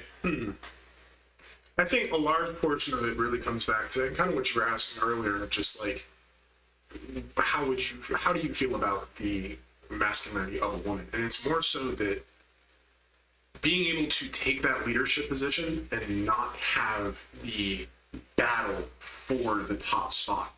It's, I guess in simplest terms, arguing over who has the pants in the relationship, A, leads to nothing but more arguments. B, nothing's ever figured out, and it's a constant argument between both sides at all times. And then eventually it's just over. But I think a lot of it is really that, and I'm not even going to say specifically guys, people in general don't want to feel as though the person that is closest to them, the person that they're the most intimate with and open with, they don't want that person to be in control of them. They don't, even if it's not do what I say, follow me, listen to me, especially like you were saying to the women who kind of emasculate and the women who kind of push, I'm in charge. That's not entirely a terrible thing if that's truly how they feel, but don't make me feel like you own me. You know what I mean? Like I am not owned, basically. It's yes, we work together. Yes, we do things together. Yes, if you make a decision that you are good with, I support your decision. But don't tell me what I'm supposed to do. If we can both agree on something, if we're having a complete argument, if we're fighting for that power spot and can come to a general agreement, okay, that's fine. But I don't know, having that constant, this is what I say, I'm in charge, all of that, it really kind of just turns into the man that just feels more feminine. They feel like, well, I'm not masculine enough to push back against my girlfriend. And that eventually leads to demoralization or just however the case may be. And the guy kind of falls apart mentally. The guy definitely falls apart. And here's what I'll add on to that. So the thing with this also is men want a woman who's not going to be combative with them. Yeah. That's the end all be all. They don't want a woman who's going to be combative with them. Another reason too, when it comes to just, I guess, the masculinity portion, is that women like to call it toxic masculinity, but the whole phrase toxic masculinity actually was created by women. It wasn't created by men. And the whole control aspect, and we hear this a lot when, oh, men are controlling this and that. Okay, so let me get this straight. Whenever I have a woman come up to me, or if we talk about relationships with people, let's just say, I don't want to sound controlling. Okay, so let me get this straight. Let's say a girl comes up to you, she's your girlfriend, or maybe you're just spinning plates, right? Well, spinning plates, it's still kind of anything goes at that point because nothing is official, you know. But when it comes to an official relationship and you've already vetted this person, it's 6 months. I recommend 6 to 7 months. I think Chris can concur with that one. But sometimes it goes to a year, and if it has to go to a year, it's totally fine. But the golden question: where do we stand? I like you. I want us to be exclusive. I want you, or at least try to be monogam-ish. Should come from the woman. So now the man, if he feels the same way, like I like your vibe, I like this and that, but he's already noticed bad propensities, like she goes out clubbing a lot, she posts provocative pictures, she has a lot of single friends who push her to do fun activities, things like that. As a man, you should be very alarmed about that. So whenever we have gentlemen on the podcast, or if we speak to men, Chris and I, we say, look, if you like the girl, that's one thing, but you have to stand your ground with your boundaries, your preferences, what you like in women. Because the thing is that a lot of women, and I'm just going to say, all right, I've already said this on a bunch of podcasts, a lot of women are very mediocre. Many of them are. A lot of them want a traditional man, but they themselves are not traditional. So the fact that they're not traditional, what makes you qualify for a high traditional and high masculine man? It doesn't make sense to me. So when we tell men to stand their ground and not be the person the woman settles for, it's, look, I like you, but the thing is, I can't take you serious if you have provocative photos, you're going out clubbing, you're hanging out with a bunch of single female friends who are pushing you to thought around, basically. You're also having orbiters, you're talking to a bunch of guys and such. I can't take a woman serious who does that. Now, what women will sometimes say is, that's controlling. It's not. The man is standing his ground, telling the woman, look, I'm not telling you what to do. I'm telling you this is how I'm going to take you serious. If you aren't willing to basically forego your propensities, then I just see you as a plate. That's it. I can't proceed with giving you the commitment that you want. Because women are the gatekeepers of sex and men are the gatekeepers of commitment. So the fact that the woman is failing at that point to get a commitment, that's an L for her. A gigantic L for her. Because the goal for women is to obtain the commitment and the resources from the man. If she cannot get that, it is a gigantic L, and she's just repeating herself from there. So what are your thoughts on that when women say that's controlling, but really it's men understanding their masculine identity, it's them reinforcing their wants, their needs, and their boundaries, and it's mate selecting. It's basically they're trying to go from a short / going into a long-term commitment with somebody, but they have to be sure that their checkboxes are also on check, because women have this gigantic criteria, whereas men not really. What are your thoughts on that? Definitely to pick off that last thing first, that is a huge one. Women have a very large list of expectations. I think a lot of us are kind of just like Unreasonably too. you're nice, you're cool, you're not mean. That's kind of it. You're pretty. You're not. You're nice. You're cool and fun. I think we can hang out. You know, like I don't know. I feel like a lot of guys are just very like childish in that respect, and it's very. It's almost like you kind of just want to have that person that A, you can rely on, B, that you can go to really with kind of anything that you need, and C, it's somebody that you're hoping to spend your life with. Right. That's the whole goal. And I think a lot of that really kind of leads back to, yes, guys are the leaders, we are the protectors, we are the providers, but we're also, most of us at least, are just big kids.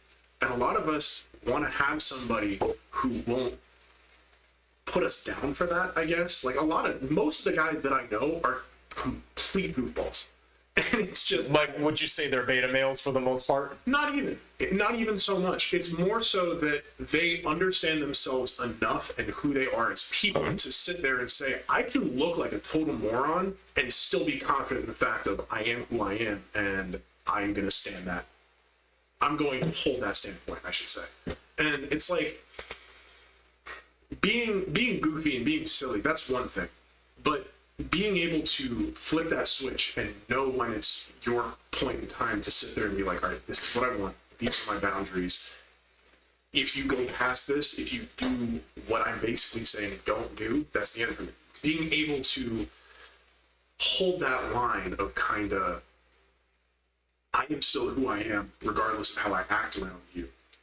I'm acting this way because I don't care what you think about me at the end of the line. So I definitely wouldn't say it's a beta male mindset. In my thoughts, it's more so of, I'm not going to listen to you. I am me. If you don't like me, go away. That's how men have to be, honestly. And we preach many times on this podcast. Like the number one, Chris, which I think it was the video of for the weak men, for the weak men. Yeah. So we made a video of signs that make you a weak man in a relationship. If anything. Oh, the one before this one. You're saying Was it the one before this one? 17, like weak men. Yeah. Yeah, we went. Yeah.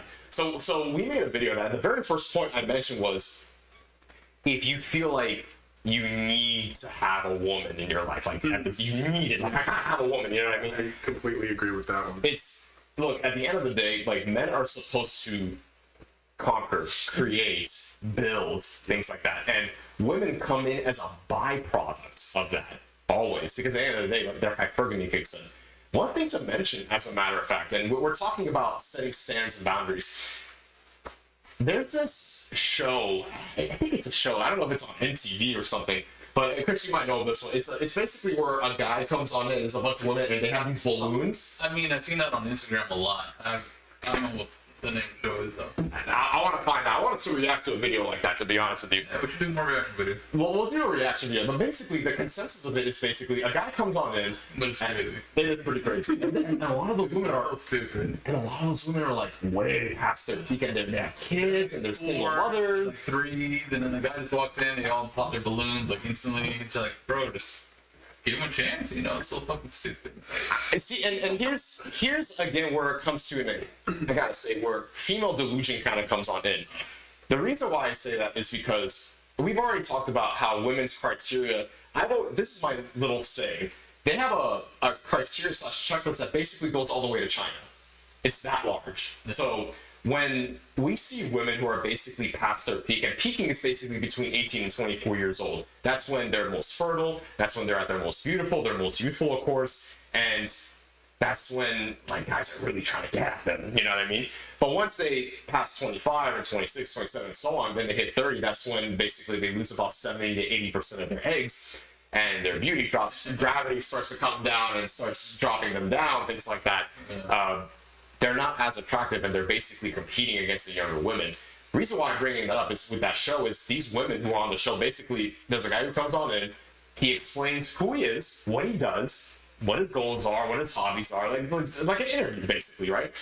And rowed up are basically maybe 10 girls, 15, somewhere around there. There's some finding, right? And most of them, at least to my knowledge, I haven't seen an episode, unless you've seen an episode, Chris, where we see younger girls, but I've seen mostly older girls, older women who are past their prime, past their peak. They have children. They're single mothers. A lot of them tend to be very masculine, tattoos. Like, they're basically sloppy seconds at this point. You know what I mean?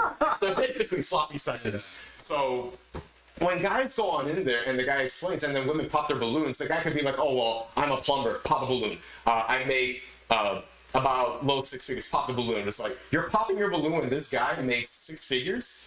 You realize there's about maybe 8 to 10% of people who actually make that kind of money? Yeah. And you're popping your balloon, and that just shows the delusion of that goes on, right? So It's called Pop the Balloon or Find Love. Pop the balloon or find love. Okay, we'll react to that. So the reason why I'm bringing that up is because I want your thoughts on that, because if there are women out here who are well past their prime, they can't be hypergamous, meaning they can't find and look and get their best option. They can't, because their negotiation power has basically been flushed down the toilet, and they kind of just have to get what they can. For women who basically have lost value, who can't negotiate, can't keep up with their hypergamous strategy, single mothers, what are your thoughts for helping them out try to find a guy who they can at least like, have them lead, they can follow, settle with? Like, what are your thoughts on how they can kind of improve in the market there? Man, I really couldn't tell. I couldn't even begin to tell you. I mean, my whole thought on everything with that is, I don't even know. I really don't even know. Because I feel like at certain points, there's a person for everybody. And I feel like if you look hard enough, and really in my own experience with what I'm, in now, I really didn't look at all. She kind of found me. But it's one of those things of, if you just give up entirely, it's never going to happen in the first place. Yeah. But, I don't know. I feel like having kids and being through, I'm assuming at that point, multiple relationships and The baggage. yeah, emotional especially. Yeah. They could have BPD as well. Yeah, absolutely. But it's all just so confusing, because to a certain degree, every age group has their baggage. Whether you're my age, whether you're between 18 and 20, whether you're between 25, 30, every single group has their baggage. Whether it's from previous relationships, whether it's from family issues, whether it's from whatever the case may be, there's always going to be baggage. But I think in terms of finding somebody,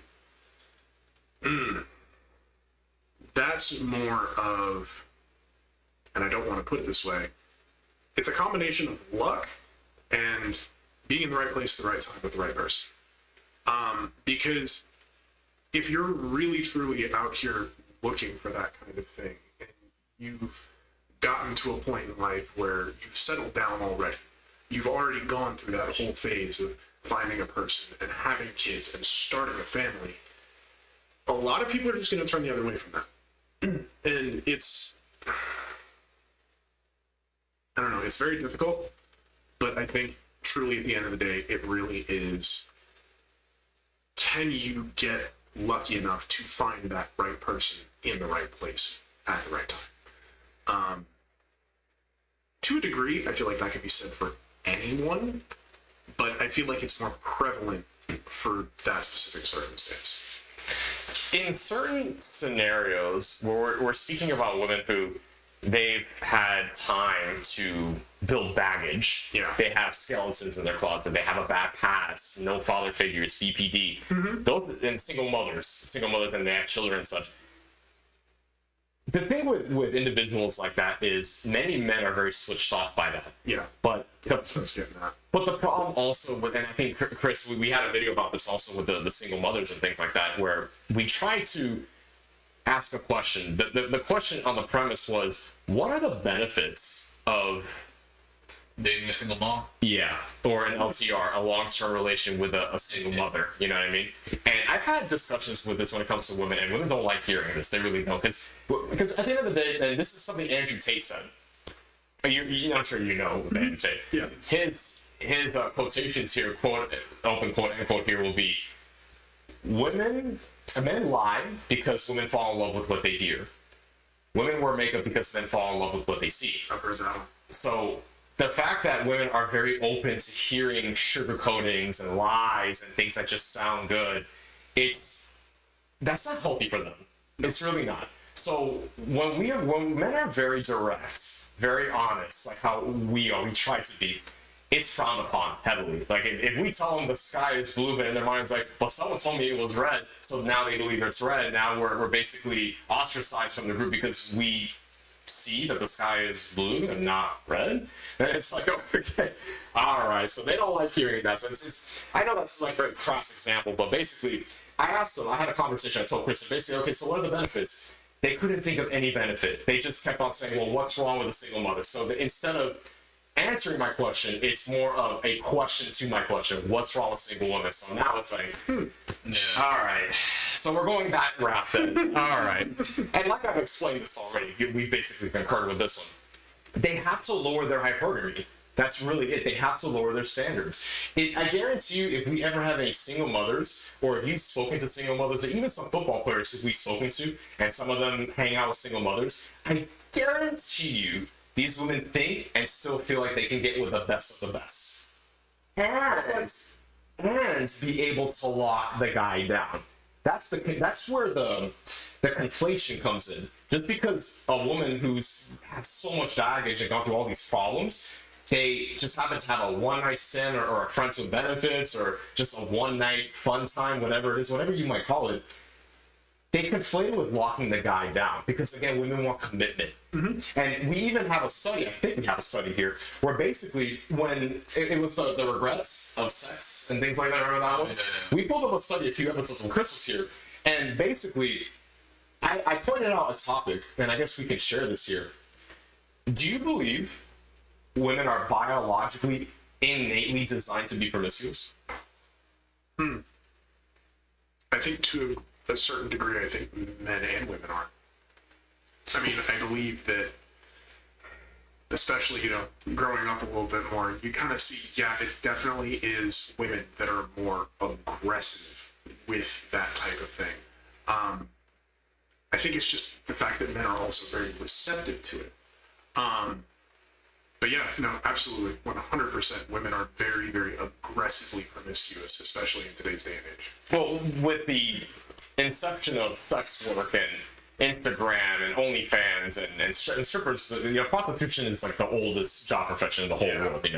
It's in the United States, it's legalized in Nevada, and other places, other countries, of course. But the reason why I bring that up is because it's very interesting, because when women try the whole feminism thing, equality, or we could do whatever men can do. But we pulled up a study, and there's even more studies that are going to be conducive towards that are going to collaborate with it, basically stating women regret being promiscuous for the most part. Now, when it comes to this sexual opportunity, who's more receptive to that, men or women? When they're given the opportunity of sex, who's more receptive, men or women? I think if the option is just laid out, I definitely think that women would jump towards it more, but I do think that men would sit there and look at it and not just completely dismiss it. but I do in a way feel that a woman would see that opportunity and it would be a much quicker response to that. So you think women are more receptive to sexual opportunities given to them? I mean, I think everything really comes down to the person themselves. I think everything comes down to the person themselves. But generally, especially over, like we had just said, the last few decades, really, it's been a lot more women-oriented. Granted, there are a lot of men out there who are very stupid to hear that word one time and they're already in the other person's house, but you know what I mean. Oh, James. Oh, James. Chris, let's pull up our recent study here. Oh, yeah. I got something for you, James, boy. That's good. It's a fun study, actually. Right. It's on Discord. I uploaded it today. Oh, today? Yeah, I uploaded today. So basically, this study, it's a college study, actually. All the men accept sexual. Yes. Oh, Yeah, okay. yeah, we can get that one here real quick, you know. It's a fun study, actually. It's I think it's a few hundred people. No, that's not it, right? A few hundred people. So basically, while there it is. There we go. Yeah, this one's a relatively old study here. It's like 1989. You know, 1989. We can kind of zoom in a little bit on this one here. So basically, just from the abstract, just cultural stereotypes. These experiments conducted in both 1978 and 1982, male and female. Yeah. I can't do it. So let's see. Female Confederates of average attractiveness approach potential partners with one of the three questions. One of them being, would you go out tonight? Spin plates. Okay. I think fairly, not even going through the results, both sexes are equally receptive towards that, right? And the second question, will you come over to my apartment? Oh, yeah. And then the third question, we're going home on this one. Would you go to bed with me? He asked a question like that. Will you go to bed with me? I don't think I've ever used that. Yeah. So, very quickly, to kind of, okay, if we're using those specific approaches to the situation, Yeah. 100%, if a woman is saying those specific things to a man, absolutely, he's going to basically fall on his face. But I can almost guarantee, most of the times on the flip of the switch, if a dude walks up to a woman that he's been like hanging out with at a bar for a little while, like, hey, you want to go back to my place?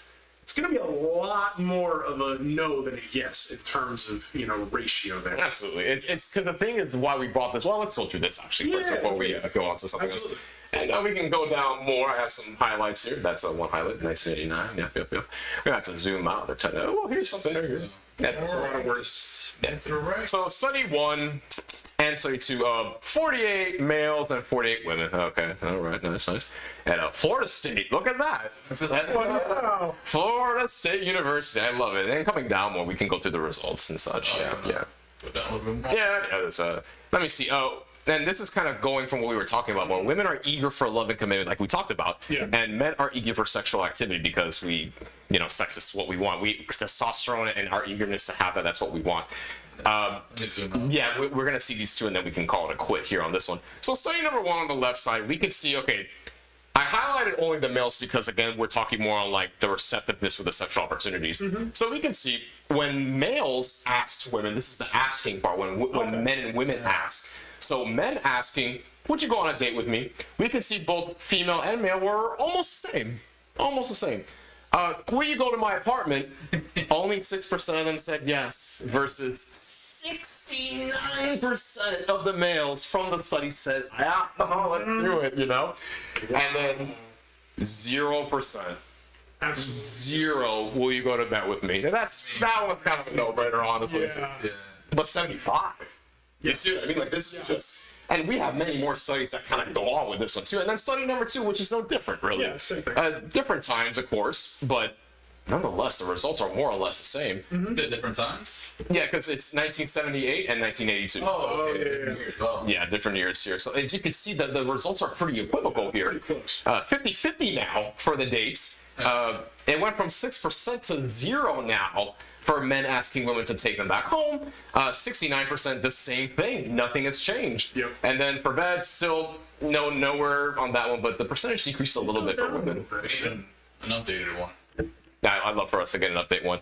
So now then we're done with this one now. But the reason why I brought this one up is this is a fun study. I wanted to bring this up. Is now when we're talking about, I guess, when it comes to the promiscuity, right? We have another study, which we don't have to show that now, but basically, the reason why I've stated this in the past, that women can't really be promiscuous and get away with it oftentimes, more or not, is because they regret it more. Because women understand, if they're smart, and even if they're not, like, intelligent enough to, like, understand value, it's an innate biological hardwiring in their head that says, okay, I just had intimacy with this guy, but I didn't get what I wanted from him. The commitment, right? So women make this mistake most of the time where they think if they give intimacy, they give themselves up, that the man is going to commit to them. And that's not always the case. So now that we're talking about that and such, we have another study which we won't show again. But basically the reason why women can't really be promiscuous by design is because they regret it. Men, on the other hand, we don't regret it.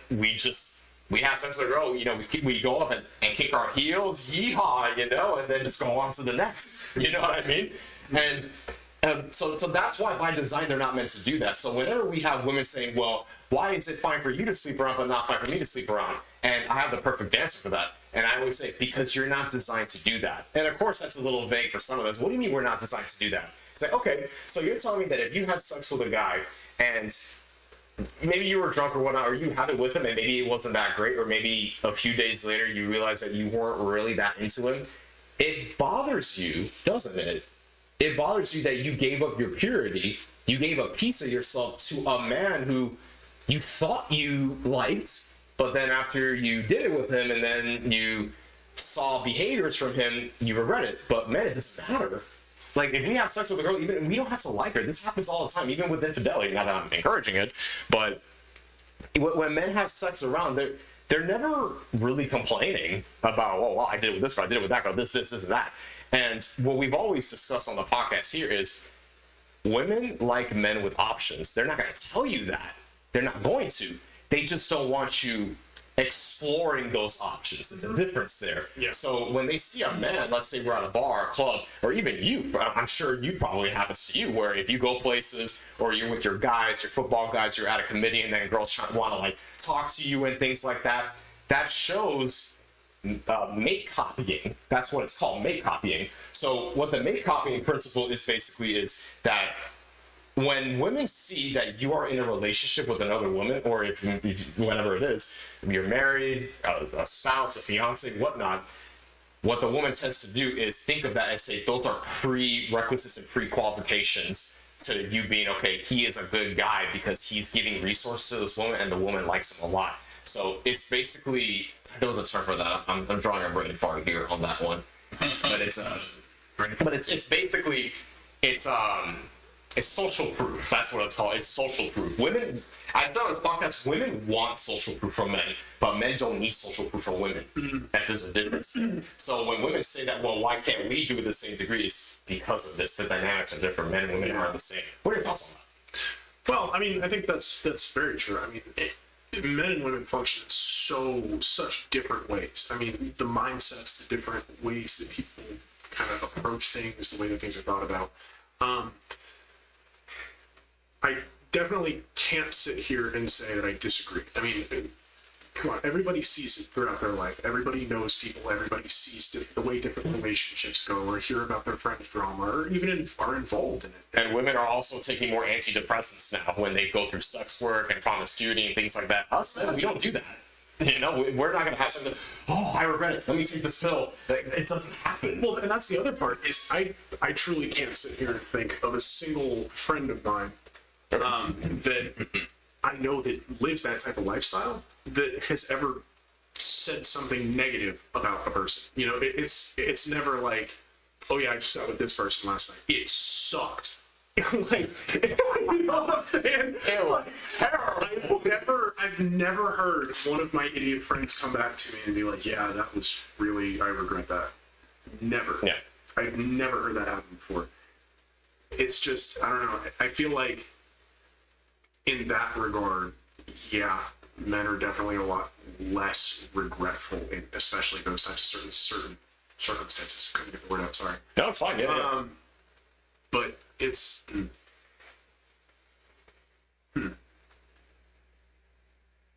trying to think what the word is that I'm trying to use here. With regards to the mate selecting that we were talking about. I can't think of the exact word that I'm trying to use, but yeah, it really is kind of a social thing. It really is. It really is a way to kind of see what, especially in groups. Women that go out in groups and have their friends with them, if they see their friends getting with a certain type of guy and they see, okay, well, maybe he is a little bit cute, they're going to look for the next closest thing to that and immediately gravitate to that. It's very interesting. We can close up on this final point here, as a matter of fact. So one thing I found very fascinating, and I think Chris has probably witnessed this as well, and even you. I'm pretty sure I said this already on a past podcast. I know women don't like hearing this, but it's the truth. It honestly is. One of the biggest threats to a woman and a man in a relationship is her being around single women. That's the honest to God truth. And the reason why I say that is, at the end of the day, women, because of their hypergamy, they want the best guy they can possibly get. Mm-hmm. And I've made this saying: men welcome competition, women eliminate competition. Mm-hmm. Yeah. So when women see other women who are more attractive than they are, more beautiful, more youthful, and they're more fertile and things like that, women tend to eliminate competition the best way they can, so they still have a chance. The reason why I say that is because most of the time, especially when we're talking about single friends who they have trouble attaining a man, they have trouble with men, they don't understand men, they don't want to see their girlfriends do better than them. Yeah. They don't. It's basically crabs in a bucket. They pull each other back every single time. I'm dead serious. Like, I've met girls in the past where I'll ask her, well, let's go out sometime. And then her friends, I see them kind of like looking at me a little bit, and I'll overhear them a little bit. And I've already presented myself. I was with confidence, with good posture, bravado, everything, right? And I overhear a little bit because I put myself in a distance so I can listen to them. A lot of them would say, oh, you don't need a man. You don't need to go out with him, blah, blah, blah. And I knew immediately they were single. I knew it immediately. And then when I would go back up to her again, she's like, oh, well, no, it's okay. I'm not really interested. And just like, so you let your single friends, mostly single, you let them sway you. Interesting. Mm-hmm. So you just missed out on it. And they looked older than her. That's another thing. They looked older. I'm like, you're going to listen to old broads and dictate your decision on finding a potentially good mate? I still remember that to this day. It's like, wow. So, like, it's unfortunate, but it's true. Mm-hmm. Like, if she was with women who are in relationships already, not that they would be in a bar for nothing, or married women who she networks with properly, she wouldn't have those types of propensities, those types of bad behaviors. Mm-hmm. So it just sucks. So I'm not afraid to kind of close on this, and I'll let you speak on this one, of course. I'm not afraid to put my foot down, of course, and say, look, I can't take a woman serious who hangs out with a bunch of single friends who look promiscuous. They look like they're not so great to be around. And of course, I give them a shot. I feel them out to see how they are. Absolutely. But if I start seeing thought behaviors from them, it's like, danger. It is danger for a potential relationship I'm going to have with this woman. What are your thoughts on that? 100%. I completely agree with the whole. The biggest threat is the single friends. I am so grateful that my girlfriend is nothing like that, because she, don't get me wrong, she has mostly single friends. Okay. When we met originally, and it was never something I had to worry about. Mm-hmm. I never thought twice about it. It was one of those things of, she would be like, hey, I'm going out with this person, and this person. Okay. Come back the next day to it, or she'll text me throughout the night or whenever she gets done or whatever.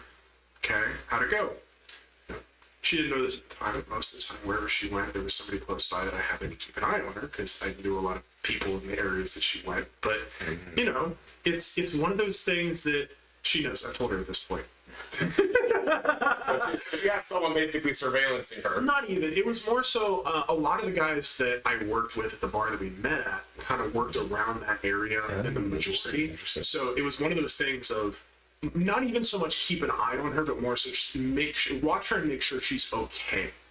And it was one of those things of, I never had to sit there and worry about one of my friends sitting there and texting me like, yo, Texas boy, what's going on, dude? God,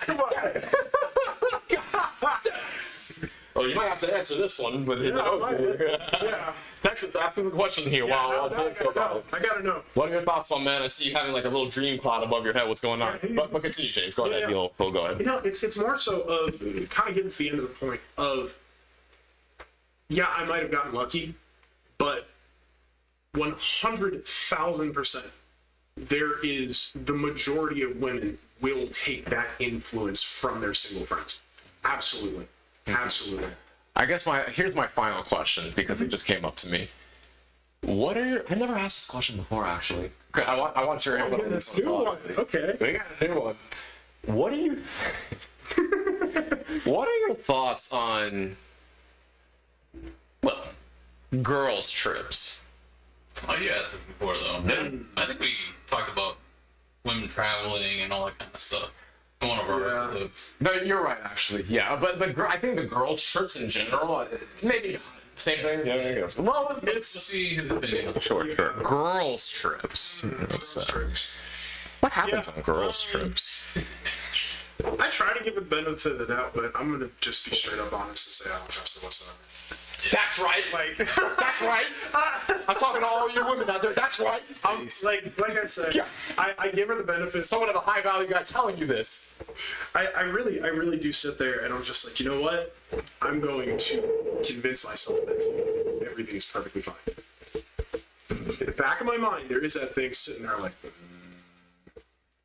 oh no. What do you think happens on girls' trips? Honestly, so whatever happens, apparently. That's something that I really try not to worry myself with too much, because that's one of those situations of, if you go on a girls' trip and you end up getting into, I think what we all kind of can understand is girls' trip activities. Which are? Would you like to elaborate on those? A lot of the times I can quite literally imagine that, oh, you're out with your friends, and especially if they're single, they're going to do their darndest to drag you along with them in whatever they do. But with that being said, it kind of just brings me to the point of, go do whatever you want, but if by chance I find that something ended up happening regardless, okay, you didn't care about me, you didn't care about this relationship, so why should I be upset about you doing something against me anyway? I'll give you my thoughts.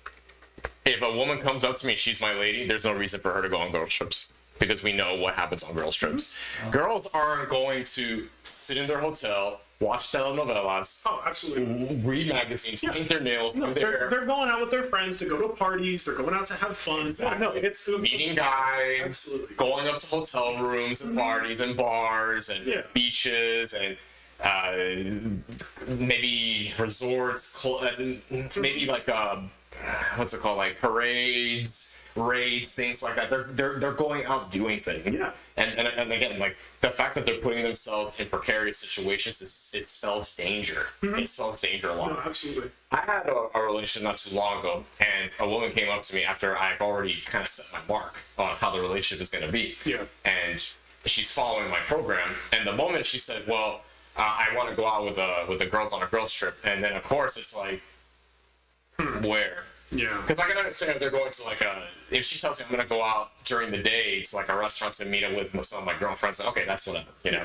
But if you're going on a girls trip out of the country, out of the state by yourself, without me, That's a little bit like, single friends, what you doing? and even if they're not single, the fact that they're choosing to go out to put themselves in a risky, precarious situation to hurt and damage the relationship, that tells me that you'd rather explore, get experience without me, and then I'm just at home looking like an idiot, and then guys are gonna be like, "Oh, hey, so where's your girl? Oh, she's on a girls trip." They're gonna be like, Ha! You're done. There and laugh, yeah. "You're done. Pretty much. You're done." Yeah. She's gonna come back, ran through. She's getting guys' numbers and hanging out with them, and when she comes back, she's gonna be all happy, blah blah blah. Yeah, because you basically allowed her to be a thought at that point, basically. So those are pretty much it. And when I told her, yeah, that's, you know, you can do whatever you want, but just understand, I just can't take a girl serious who does that, and I'm gonna have to call it quits on this relationship. And she immediately said, "Why?" And I told her why. And then I told her, "You can do whatever you want, but just understand, you walk out that door, it's one way out, no way back in. Just understand that. She ended up getting a little weird about it, but then she came back and then started hugging me. He's like, I won't ask you again about the girls trip. And to me, it's just like, you know? But that kind of brings up the other side of that, of you kind of just being straight up and honest about, like, this is kind of how I feel about it because I know what's going to happen. There was something in her mind that clicked that he's like, he knows. You know what I'm saying? Like, it's kind of just that realization. It's basically FOMO. You're having FOMO for pleasure experiences with other people, but you're not having FOMO for me. That's in translation, that's translated to me. You have FOMO for thought activities, but you don't have FOMO for me. Mm-hmm. That already is a telltale for the relationship ending very, very soon. Yeah. Final thoughts on that? No, I agree. Like, I will be 100% honest. I probably don't say I miss you as much as I should, but I can't sit there and say that if she's at work for, like, her fun, you know, sometimes 12, 13-hour shifts. Yeah, I know. I can't sit here. Oh, yeah. But it's I can't say that I don't miss her. I'll sit there and it's like, okay, this is a person that I enjoy having in my life, but it's also somebody that I can trust with it. It's somebody that, you know, I miss when she's not around. I know she misses me when I'm not around. And it's not really, I don't think there's ever been a pull of you don't miss me, I don't miss you. And it's, I don't know. That's extremely key. And one thing we as a proponent on our podcast is men have to understand how to maintain attraction. Because that's how divorces happen. Divorces, the loss of arousal from the opposite gender is when you become predictable. I've always said this, and Chris, you can support me on this one. I've said this a few times here. Predictability creates boredom. Mystery creates excitement. So the fact that you're making yourself scarce, you're seeing her every now and then, and every single time she sees you, she has this like, wow, exchange, you know, that is key. That is extremely key. But if she just sees you, oh, hey, James, it spells death for the relationship at some point. It spells it entirely. So, ladies and gentlemen, like, this pretty much wraps up everything, okay? I want to thank the big gigantic ups for James Darr. I appreciate you really coming on in, my man. My God. Thank you for having me. It's been a pleasure. Round of applause, guys. So this is it, guys. We brought in a very, I want to say, high value guy here. Okay, who he's making it into the leagues. He's on his journey. He's gone through a big weight loss journey as well. He's gone through a big change. He's in a current relationship right now where he's explained already what's going on and how he's maintaining attraction. So I don't know what else to tell you guys at this point. We have the science, we have the studies, we've talked about the history, we talked about the dynamics. I don't know what else to say here. I don't know, Chris, do you have anything you kind of want to add on to any of this? No, that's it, man. I don't have anything to say, really. Pretty much, guys. So this is it, guys. My God, this is Chris, Leo, and James Darr. Unplugging number 18 with our guy, James Darr. We are signing out. All right, good night, guys.